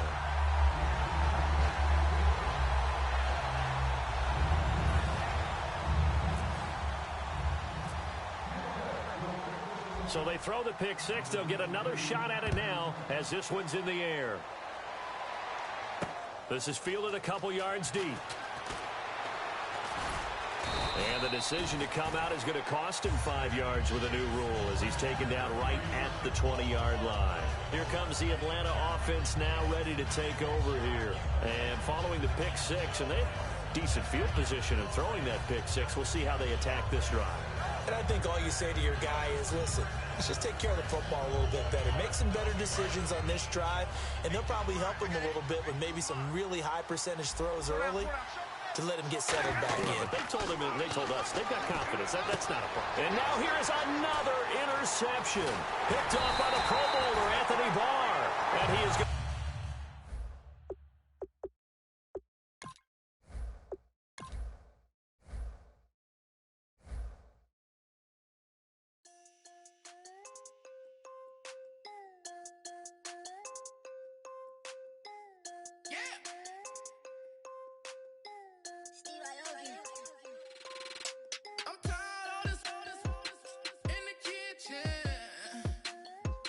But I lost in my go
gonna get it? How's am I gonna get it? How's am I gonna get it? Whip.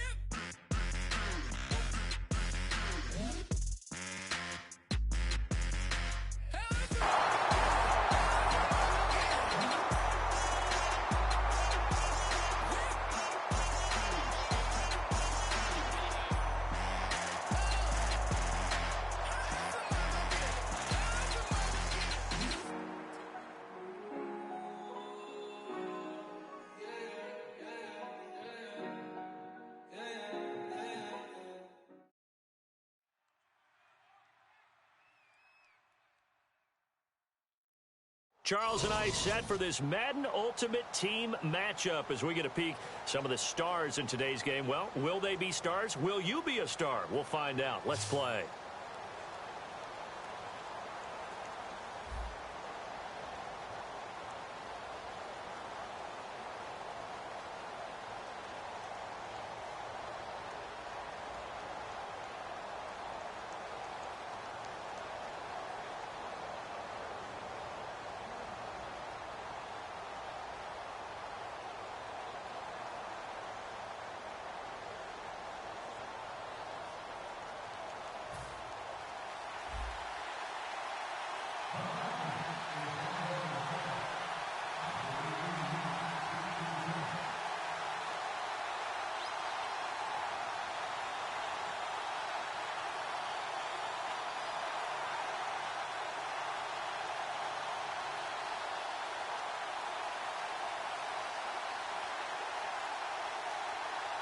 Atlanta's 11 ready to go, and they kick it away.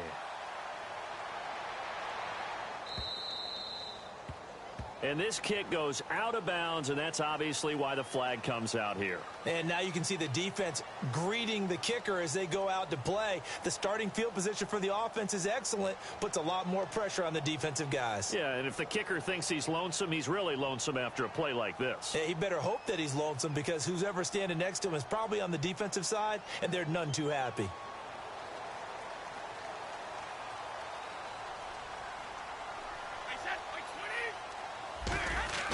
They go play action here on first down.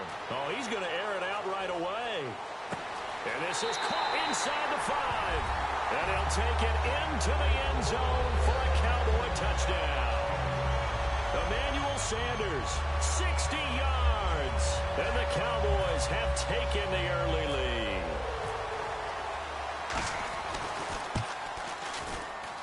And this is up and good to make it 7-0 Cowboys.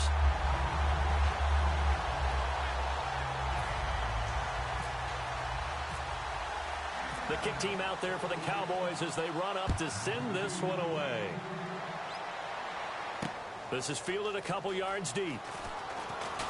And with the new rule, that decision to bring it out will cost him about 5 yards as he only gets to the 20.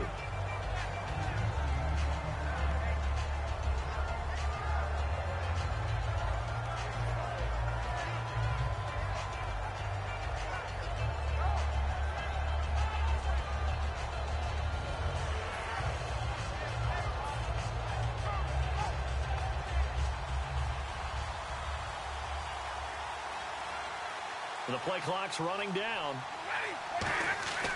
On first down, Stafford here. And this one grabbed by Darren Fells.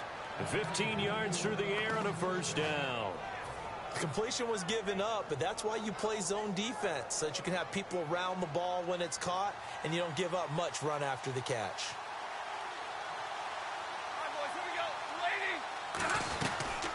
They'll run it now out of the gun.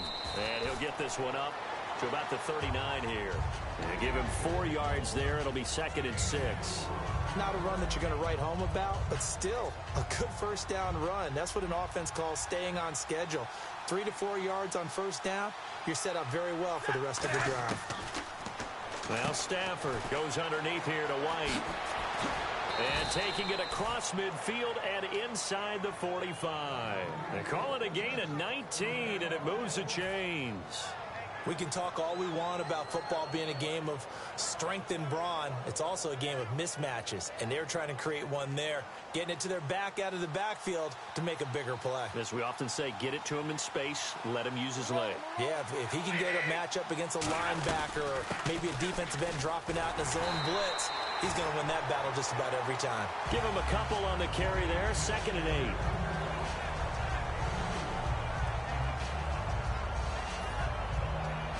So the offense looking at a 2nd and 8.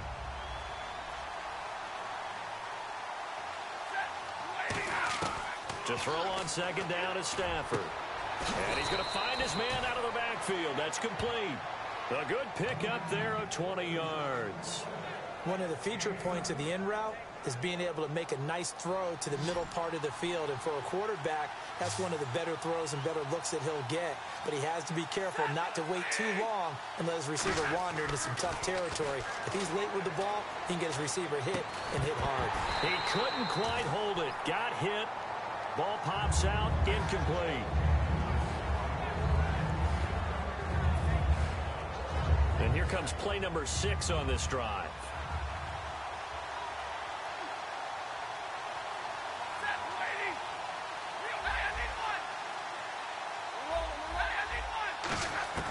On 2nd and 10, Stafford caught on the left side, Fitzgerald, and eventually brought down, but it's near the 5 at the 6. A nice pickup of 14, and it moves the stick, sets up a 1st and goal.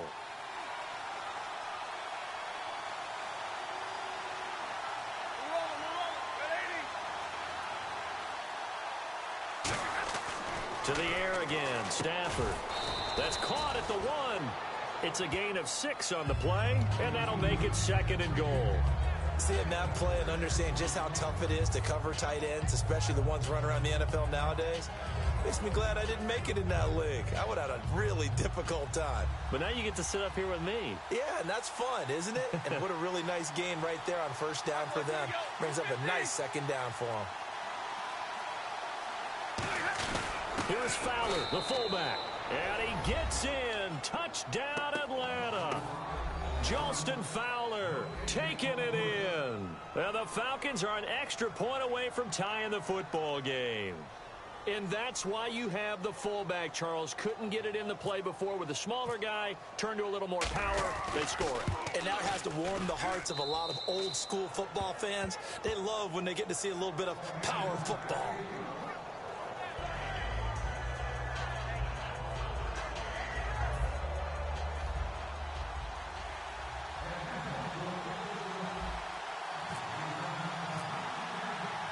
So a tie ball game here as the kick's away. That'll be taken in the end zone. And he will take it back only to about the 13-yard line here. The offense for the Cowboys now working their way back onto the field. And last time the formula was pretty simple. One play drive, long pass. That maybe they just want to do that again, right? And that's exactly how you want to draw things up. Whether it's on your grease board, right, in your playbook, one play drive's exactly what you want on offense. What they have to be careful of is not having a letdown. It was really easy last time. They can't expect that going forward. And we'll see if it's that easy here. First play of the drive, let's give credit all around. Excellent blocking. But the guy carrying the ball, he was the finisher. A really nice run. So 2nd down, 3 yards to go now. They come out here in the I.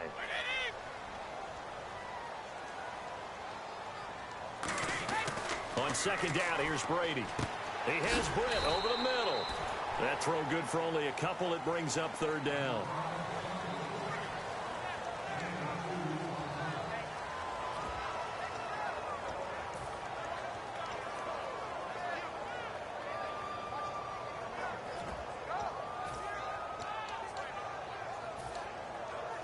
Defense has to stand tall here. 3rd and 1. They come out with 1 back and 3 tight ends. And now here's a sneak, maybe looking to run a little time. Sitting alongside Charles Davis, I'm Brandon Gaudin, as it is Cowboy football to begin quarter number 2. And they've got it here with a 1st down.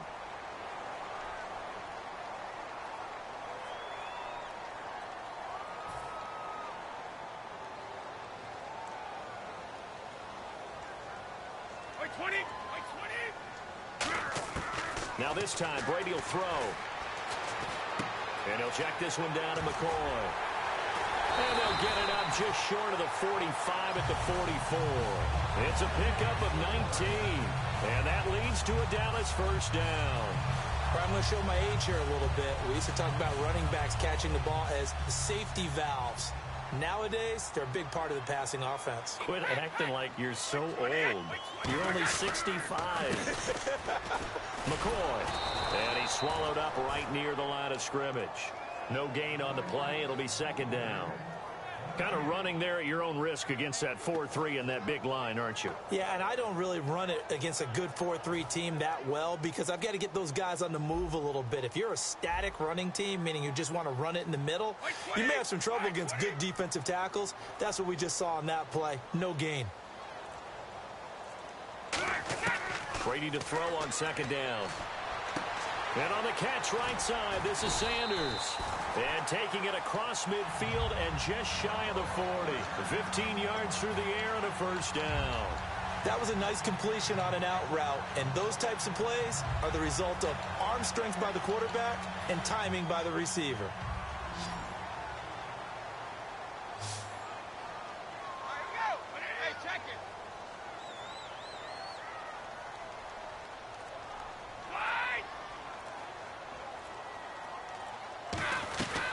First and 10. Here's Brady. And caught left side. Olsen. 20. And down he goes, taking it inside the 10, just shy of the 5 at the 6.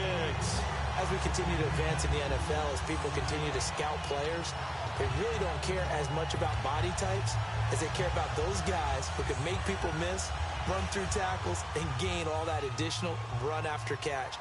Anybody who has that ability, they want them on their team. And the D-line pinching together must be expecting the run.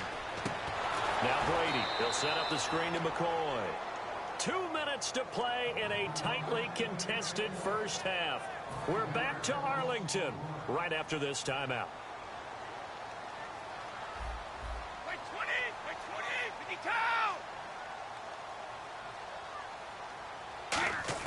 Brady to throw again. And that one got tipped, kind of threw everything off. It brings up third. So much of this game is about leverage. We always talk about low man wins in the trenches. Well, it's like that at just about every position. And sometimes, if you lose that leverage and you're losing the battle, just jump up at the line of scrimmage and try and bat the ball away. And that's exactly what happened there. Now Brady. And this is going to be incomplete. Emmanuel Sanders, the intended receiver. And it's fourth down. All defenders get tired of hearing about their lack of hands and why they're playing defense instead of offense. But in this situation, it was the hands that made the play. Batting the ball away on an attempted touchdown pass. Excellent job. Way to knock it down. So they had put together a good little drive there, but it stalls out in the red zone. And that's all right. You were able to hold on to the ball for a bit, give your defense a breather, and come away with points.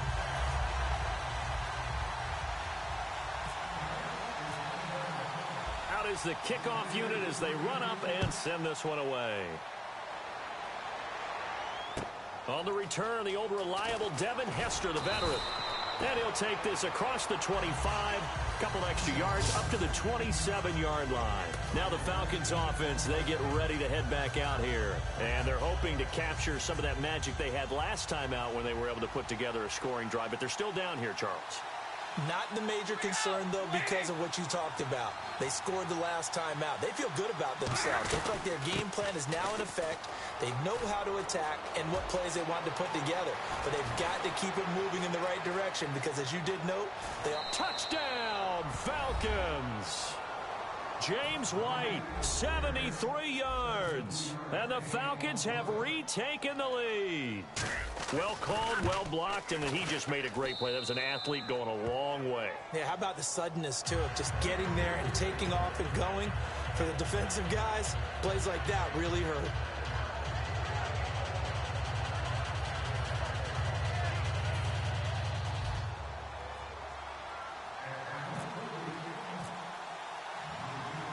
The kickoff unit is out on the field, and they will send this one away. Fielded about a yard deep. And he will take it back only to about the 13-yard line here. And now Dallas gets set to take the field. And a methodical drive last time, but they couldn't get that knockout blow. They had to settle for 3. But you got to like what they've been doing along the way, right? It's almost like the body blows, the setup punch. As you said, they didn't get the knockout blow here, but that doesn't mean it can't come later in the game on another possession. And the defense on the other side, maybe a little gas. Yeah, a little tired. And if nothing else, they just feel relieved getting upfield only giving up 3. They don't exactly feel like they've handled the offense. It's a loss of a yard there, and now 2nd down. Muhammad Wilkerson elevated a tempo program that was looking for players like him, and he's carried that on into the NFL. What a terrific play there. And a nice tackle for loss for the former Temple Owl, as you said, and the 30th pick in the 2011 draft. There are a good number of coaches at any time they call an in route are really worried about the play because there's so much traffic ordinarily that the ball has to get through to get to the receiver. And on that play, it was batted down. The tight end, Olsen, in motion. Throwing is Brady on 3rd down. And incomplete. The contact made the ball roam free and brings up 4th down. Even in today's NFL, when we think of the tight end position now as really a glorified wide receiver, we're still asking a lot of those guys. They have to block as well, and every now and then, they don't come down with the football. This is away and a very good kick, angled for the sidelines. And this punt goes out of bounds, and it'll be marked inside the 40.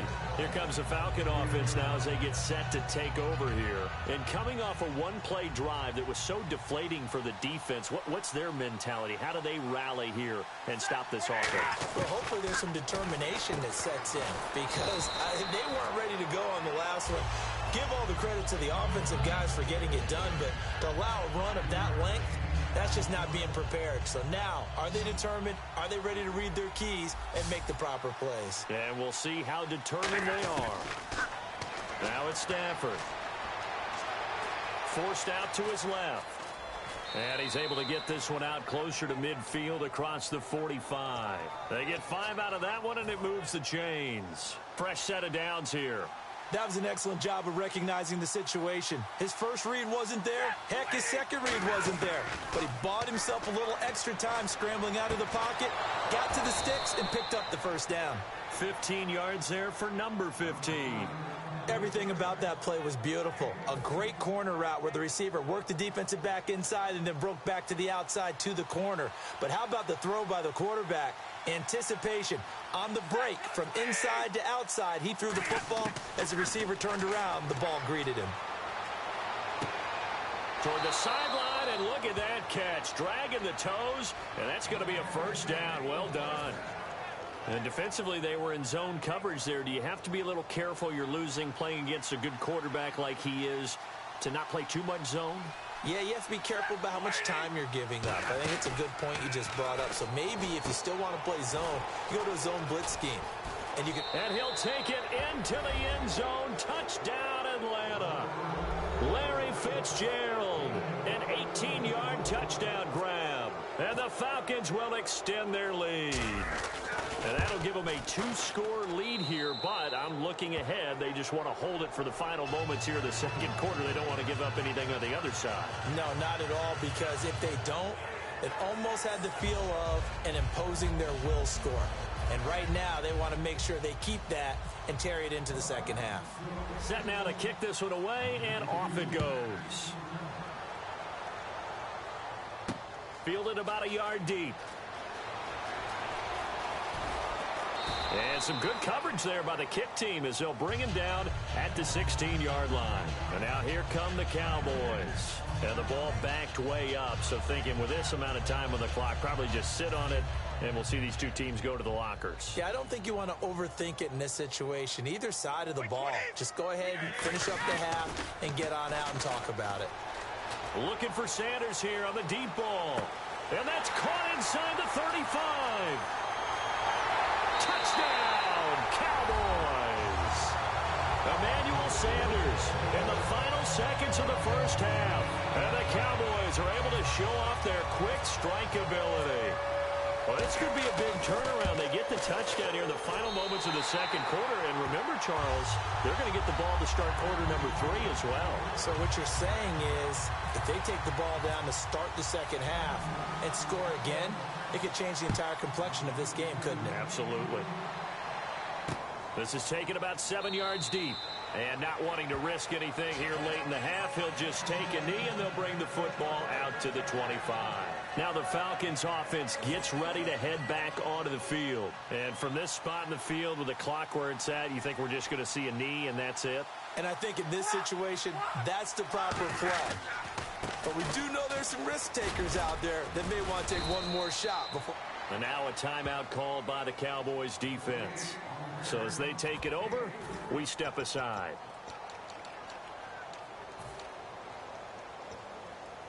And unless this is a quick incompletion, this is likely the last play here of this first half.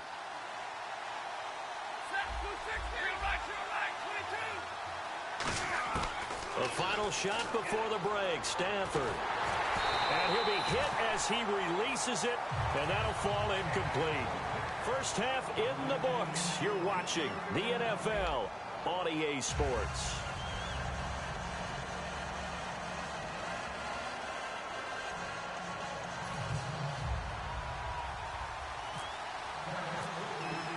So both teams have their marching orders, and we'll get going again here in quarter number 3. This is fielded a couple yards deep. And he's able to get it across the 20, but not by much, as he's marked down at the 21-yard line. Atlanta now coming out on the field.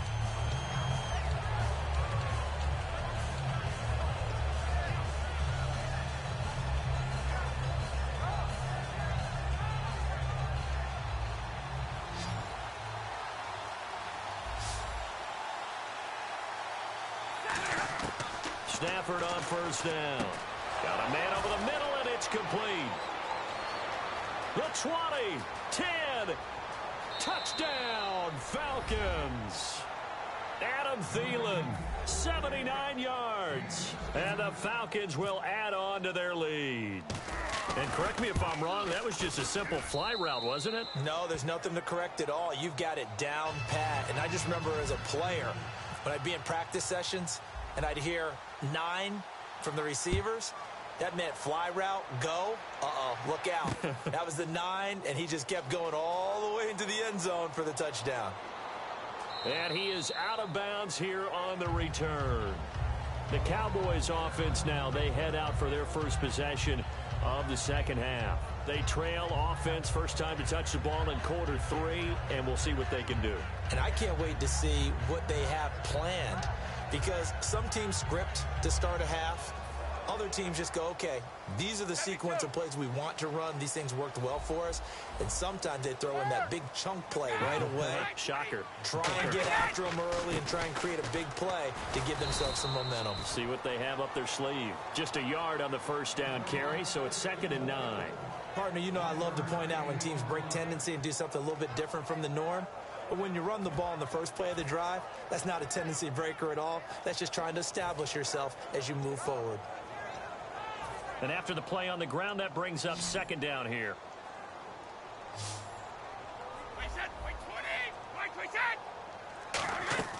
Brady to throw on 2nd down.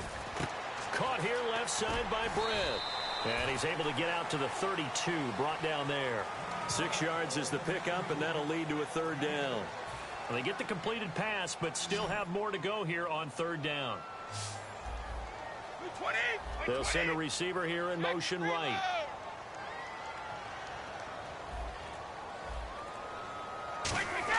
Brady going to try and throw on 3rd down. And he couldn't hang on to it through the contact. Incomplete.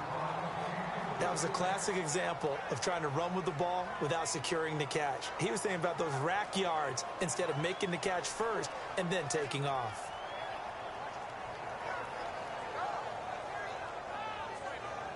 Now the offense is not leaving the field. They're going to stay out and go for it on 4th and 3. Here we go on 4th down now with Brady. Got a man. He finds Sanders. And he's brought down, but not before getting across midfield to the 45.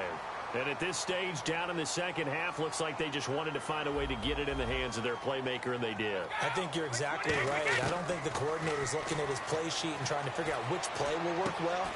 He's trying to figure out how to get the ball to the playmaker that you just described. Looking down at that sheet, you find people plays, not necessarily X's and O's, and that's exactly what they did there. And they're going to speed things up here. Now a play fake here on first down. They'll roll him out right. And he'll just throw this one over in the way of the security crew. Incomplete here. This is one of those plays where everything went right except the finish. Got out of trouble, found a receiver downfield, but it fell incomplete.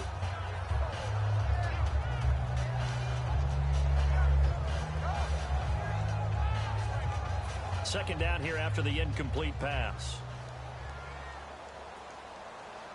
They come out here in the eye. Easy. Now a whistle, and I think a penalty here for a delay. No, they're going to say timeout. They did get the timeout in time. It's just their first, so 2 remaining as they burn one here in this third quarter.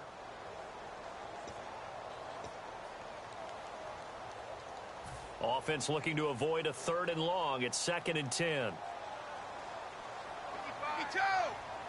20. Alert. 22. Brady to throw again. He's going to take a shot for the end zone. And this is intercepted, but they'll say out of bounds. So very close to a turnover there in the end zone. In this situation, it's really tough to figure out how to defend because they have plenty of room to still take deep shots at the end zone as they just did there.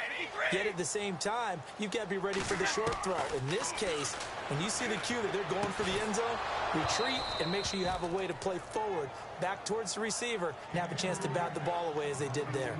Just looking at it from a defensive perspective, when you break the huddle in the red zone, tight end is one of the guys you've got to key on because quarterbacks want the ball in their hands fast in this position, and they want to get it to someone. And in this case, he had the play.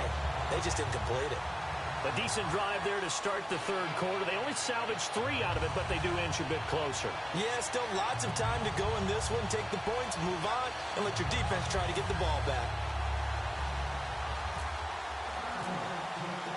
So the lead trimmed down to 8 as here comes the kickoff, and it's away. This is fielded a couple yards deep. And a pretty good return here. He'll be stopped just shy of the 25 at the 24-yard line. And here now come the Falcons. And following that long touchdown pass, a one-play drive last time, we'll see if the defense, you know they're ready. They don't want that to happen again. And you would have thought they would have been ready the last time. That's what you work on all the time. Make sure that no one gets behind you. That's the cardinal sin of defense, not giving up the long pass. They did. Let's see how they adjust. They'll run it now out of the gun. Trying to find a lane, but instead he'll get back to the line of scrimmage. And no more. Craig Robertson in on the stop. That was a really nice play, be able to stack that one up. When they get back in the huddle, he's got to tell his guys up front, great job. They kept people off of him, allowed him to run free and make the hit on the runner. Filled the gap nicely, kept him to just a 1-yard gain.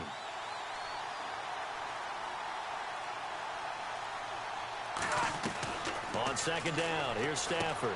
Firing quickly here, and that's complete. That one goes for 13 yards, and it moves the sticks. Well, if you do read man coverage, Brandon, the drag route's a pretty good one to run against it because you're running away from people on it.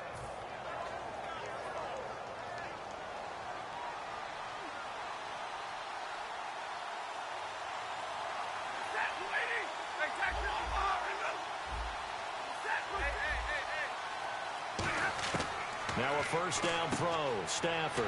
And a dump off to White. And he'll get up near the 45. They'll spot it at the 44. Call it a gain of 5. And it's a second down. Everyone's got to be able to catch the football. Doesn't matter what position you play. But if you're on offense, be aware a ball may come your way.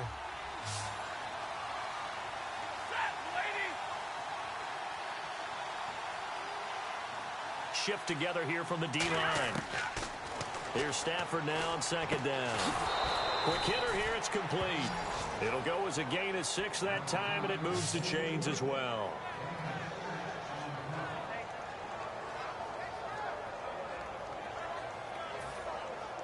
Offense comes to the line now, 1st and 10.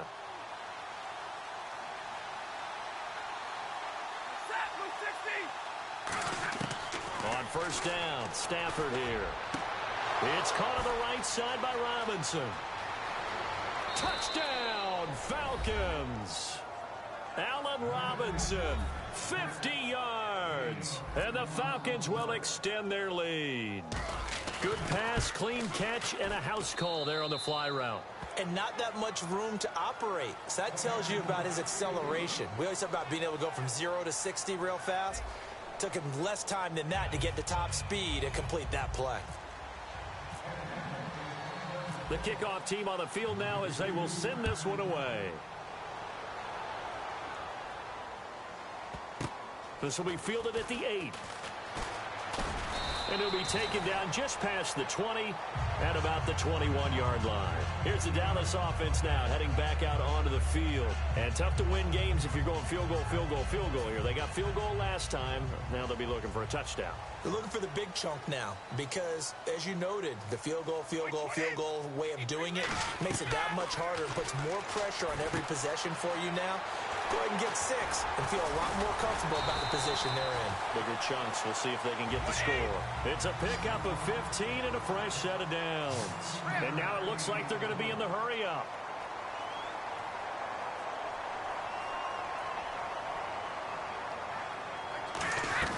They go play action here on 1st down. He's going to loft one deep left side here. And this is caught at the 20.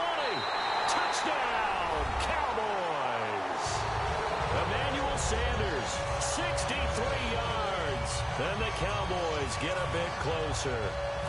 It's been quite the game for him individually. A trio of touchdown catches now. So pick a route, any route. Whatever you want him to run, he's going to do it and do it well and end up in the end zone. This has really been fun to watch. The kick team out there for the Cowboys as they run up to send this one away. Now Hester will get a shot.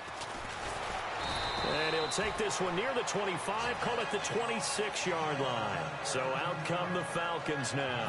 And they will simply, Charles, be looking to duplicate what they did last drive when they were able to push it in for 6. And they hope it'll be that easy, right? To be able to take exactly what happened before, replicate it. They may have to make a few additional changes along the way because I'm sure the defense will make some adjustments, but they've got to have great confidence having scored the last time out. And now off to the races down the right side. Touchdown, Falcons. Delaney Walker, 74 yards. And the Falcons will add on to their lead. When they drew that up, I don't think they envisioned it ending in a house call, but he got it and took it all the way home. Really impressive run after the catch, wasn't it? That was really special by him. But let's face it, in today's NFL, those tight ends are often former wide receivers or maybe even sometimes bigger running backs. They just put them in a position to get a great matchup and make plays like that. This is fielded at the goal line. And not a bad return here. He gets it out to the 25-yard line. Now the Cowboys offense heads back onto the field. And they're going to need another score. Got one last time, but still down here. When you're playing catch-up, every possession becomes crucial, doesn't it? It's vital. Get back out on the field, punch it in the end zone again. They know it's not easy, but what they do have going for them, they did score the last time. They think they've got a good formula working. And what about the defense? Well, now you're just saying to yourself, okay, give up a score last time. What adjustments do we need to make to slow them down now and get the ball back for our own offense? Is it more pressure? Is it more zone?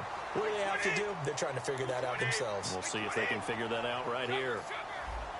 They come out here in the eye. Now Brady looking deep downfield. And it drops down incomplete. Thought he might have had it. Instead, second down. And when all else fails as a defender, when you're not there in the coverage, your best friend is exactly what we saw there. A big play shot taken by the offense. Unfortunately, it ended in a big drop. Unable to connect on the first down pass play. Now it's second down.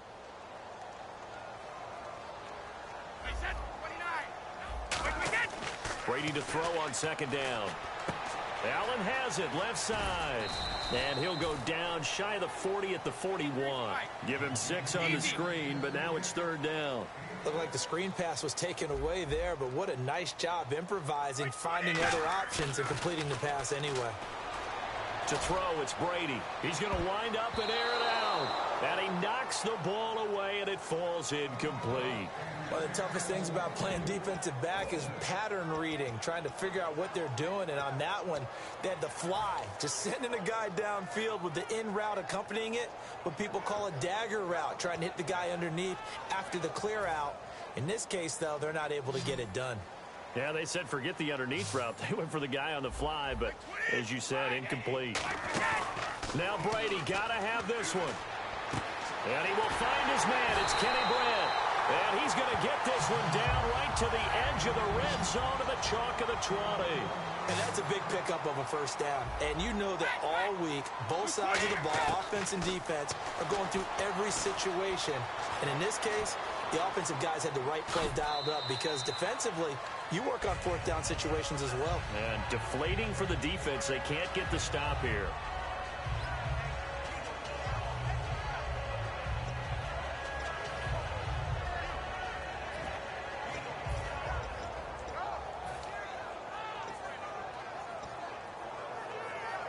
And the next snap coming inside the red zone here. Wait 20! Wait 20! 55! Now Brady throwing on second down. And this is caught now for a late touchdown. So hold everything here. This one's not over yet. And they put it in the end zone, which was job one.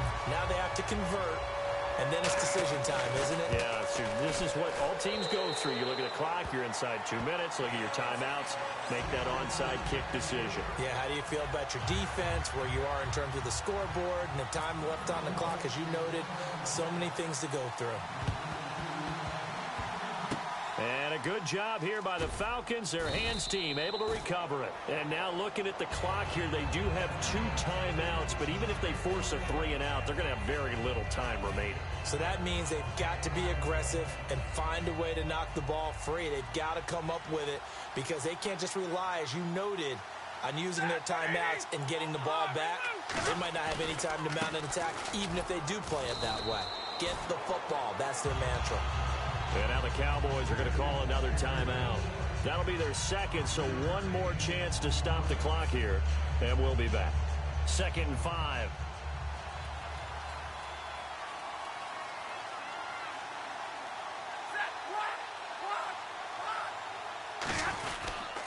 And on the ground they go with a running back. And he'll be tackled right on the midfield logo. Now hang on here. Timeout called by the defense. It'll be their 3rd and final timeout, so as they talk things over, we'll step aside.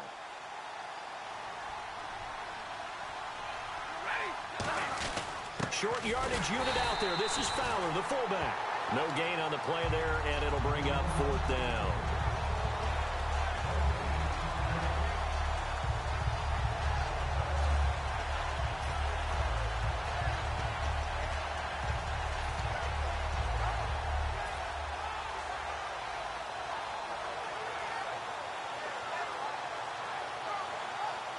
And no move to get the offense off the field. They'll stay put on 4th and 1.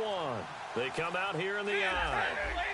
They come out with 1 back and 3 tight ends. They'll run for it. This is White. And he's got room. There he goes, right side. Touchdown, Falcons. James White, his 2nd touchdown of the afternoon. And the Falcons will extend their lead.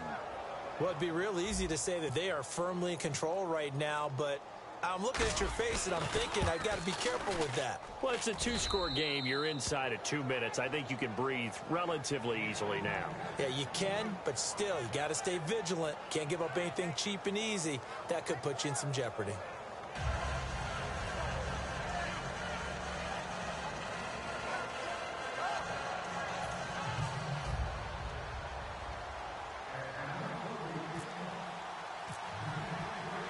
Atlanta's 11 ready to go, and they kick it away. This is fielded at the goal line. And some good coverage there by the kick team as they'll bring him down at the 16-yard line. And now Dallas gets set to take the field. And that last drive, a long drive, but not just that. They had a great air attack going. Do they stick with that? I would think that they would, because if they were confident enough to do it on the last drive, starting backed up in their own territory, why would you change anything? They've got to be confident about what they're presenting and continue to do so. Yeah, because the secondary, they really looked clueless.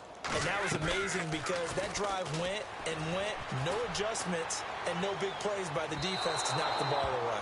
And they went big on first down, proves unfruitful. Well, I guess we just discovered that someone is certainly not going to sit back and just take it in this game, huh? No, they were trying to get that touchdown back in one shot. One shot, trying to help out his defense and let the other team know they were coming after him.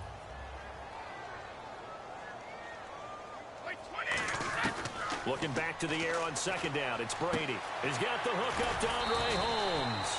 And he'll get this up to the 30-yard line. A good gain of 14 there, and it moves the chains. And now they're in the hurry-up.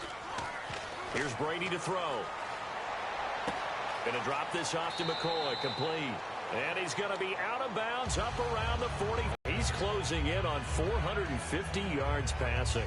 That's an incredible number. I mean, you're talking about the best defenders in the world that you're trying to throw the ball against, and you're creating that type of a number. Fantastic job, fantastic performance, and he's going to have to ice up his arm afterwards, too. So the offense has it 1st and 10. Hey,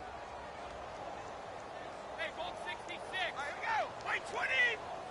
Hey, check it. And they're going to go soft on the corners. Now Brady. And on the catch right side, this is Sanders. And he goes down, but not before getting this inside the 25. Now, that play will end up on the highlights, and you'll see it all over the place. But what you won't see, the offensive line that bought the extra time, that allowed for the big... And this is intercepted, and that should do it. Picked off. It's the Pro Bowl corner, Joe Hayden with it. And the Falcons now making their way back out onto the field. The clock cannot be stopped here. Defense can't do anything. So kneel it down, take it home. No doubt about it. It's what you practice for in winning situations each and every week. Victory formation. Take a knee and go on into the locker room and celebrate. Call it a victory. All right, boys, here we go. Got 20. Stafford going to throw it. Oh, incomplete. A turnover would have really helped there. Almost intercepted. Instead, it's just second down. Well, so they just got the football on an interception. They almost gave it right back the same way. And you know, when you look over to the bench after that type of a play, number one is pure relief. Didn't give it up. But it's not the coach you're worried about yelling at you. It's those guys on defense who just intercepted the pass and want to break over there. Hey, take care of the football, man. So a ways to go here on 3rd and 10.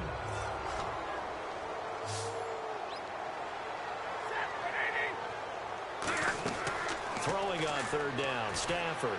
Now the pressure comes and he goes down. Just inside the 10, back at the 9. Well, Charles, it's one thing to win. It's another thing to win and put up the amount of points that they did. Boy, were they clicking on offense. They can't help but feel great about themselves, can they? I mean, what a game to put up that number of points, continually feel like they're moving the ball and things are working and clicking. They think that they can bottle this and carry it with them. And as an offensive coordinator, you just don't think you can do anything wrong. Whatever you call, run, pass, it's all going to work. That's called being in the zone.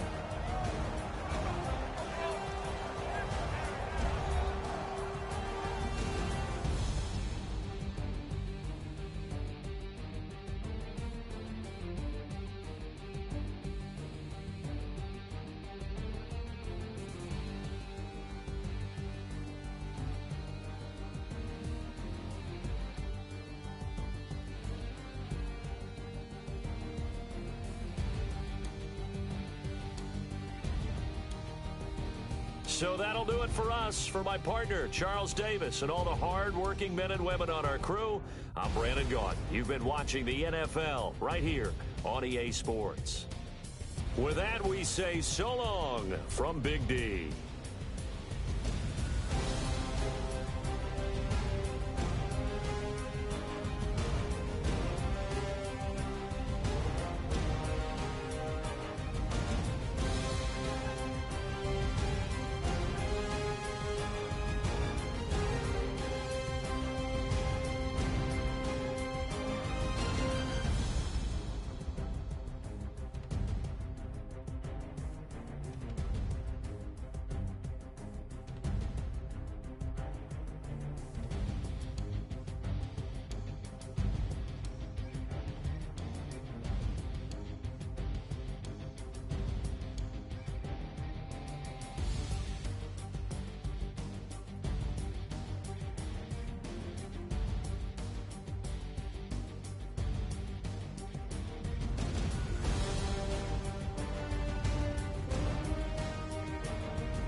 it. Babe Ruth ball it. Your boyfriend's got a cauliflower and I'm a... So sue me. Who you, Judge Judy? Stacking the rubies. If life was a movie, then you could just call me the Goonies. You're not relevant. Trolling on the internet. No respect. Haven't moved out of your parents' basement yet. Big neck. Coming with the beat that's gonna break your neck.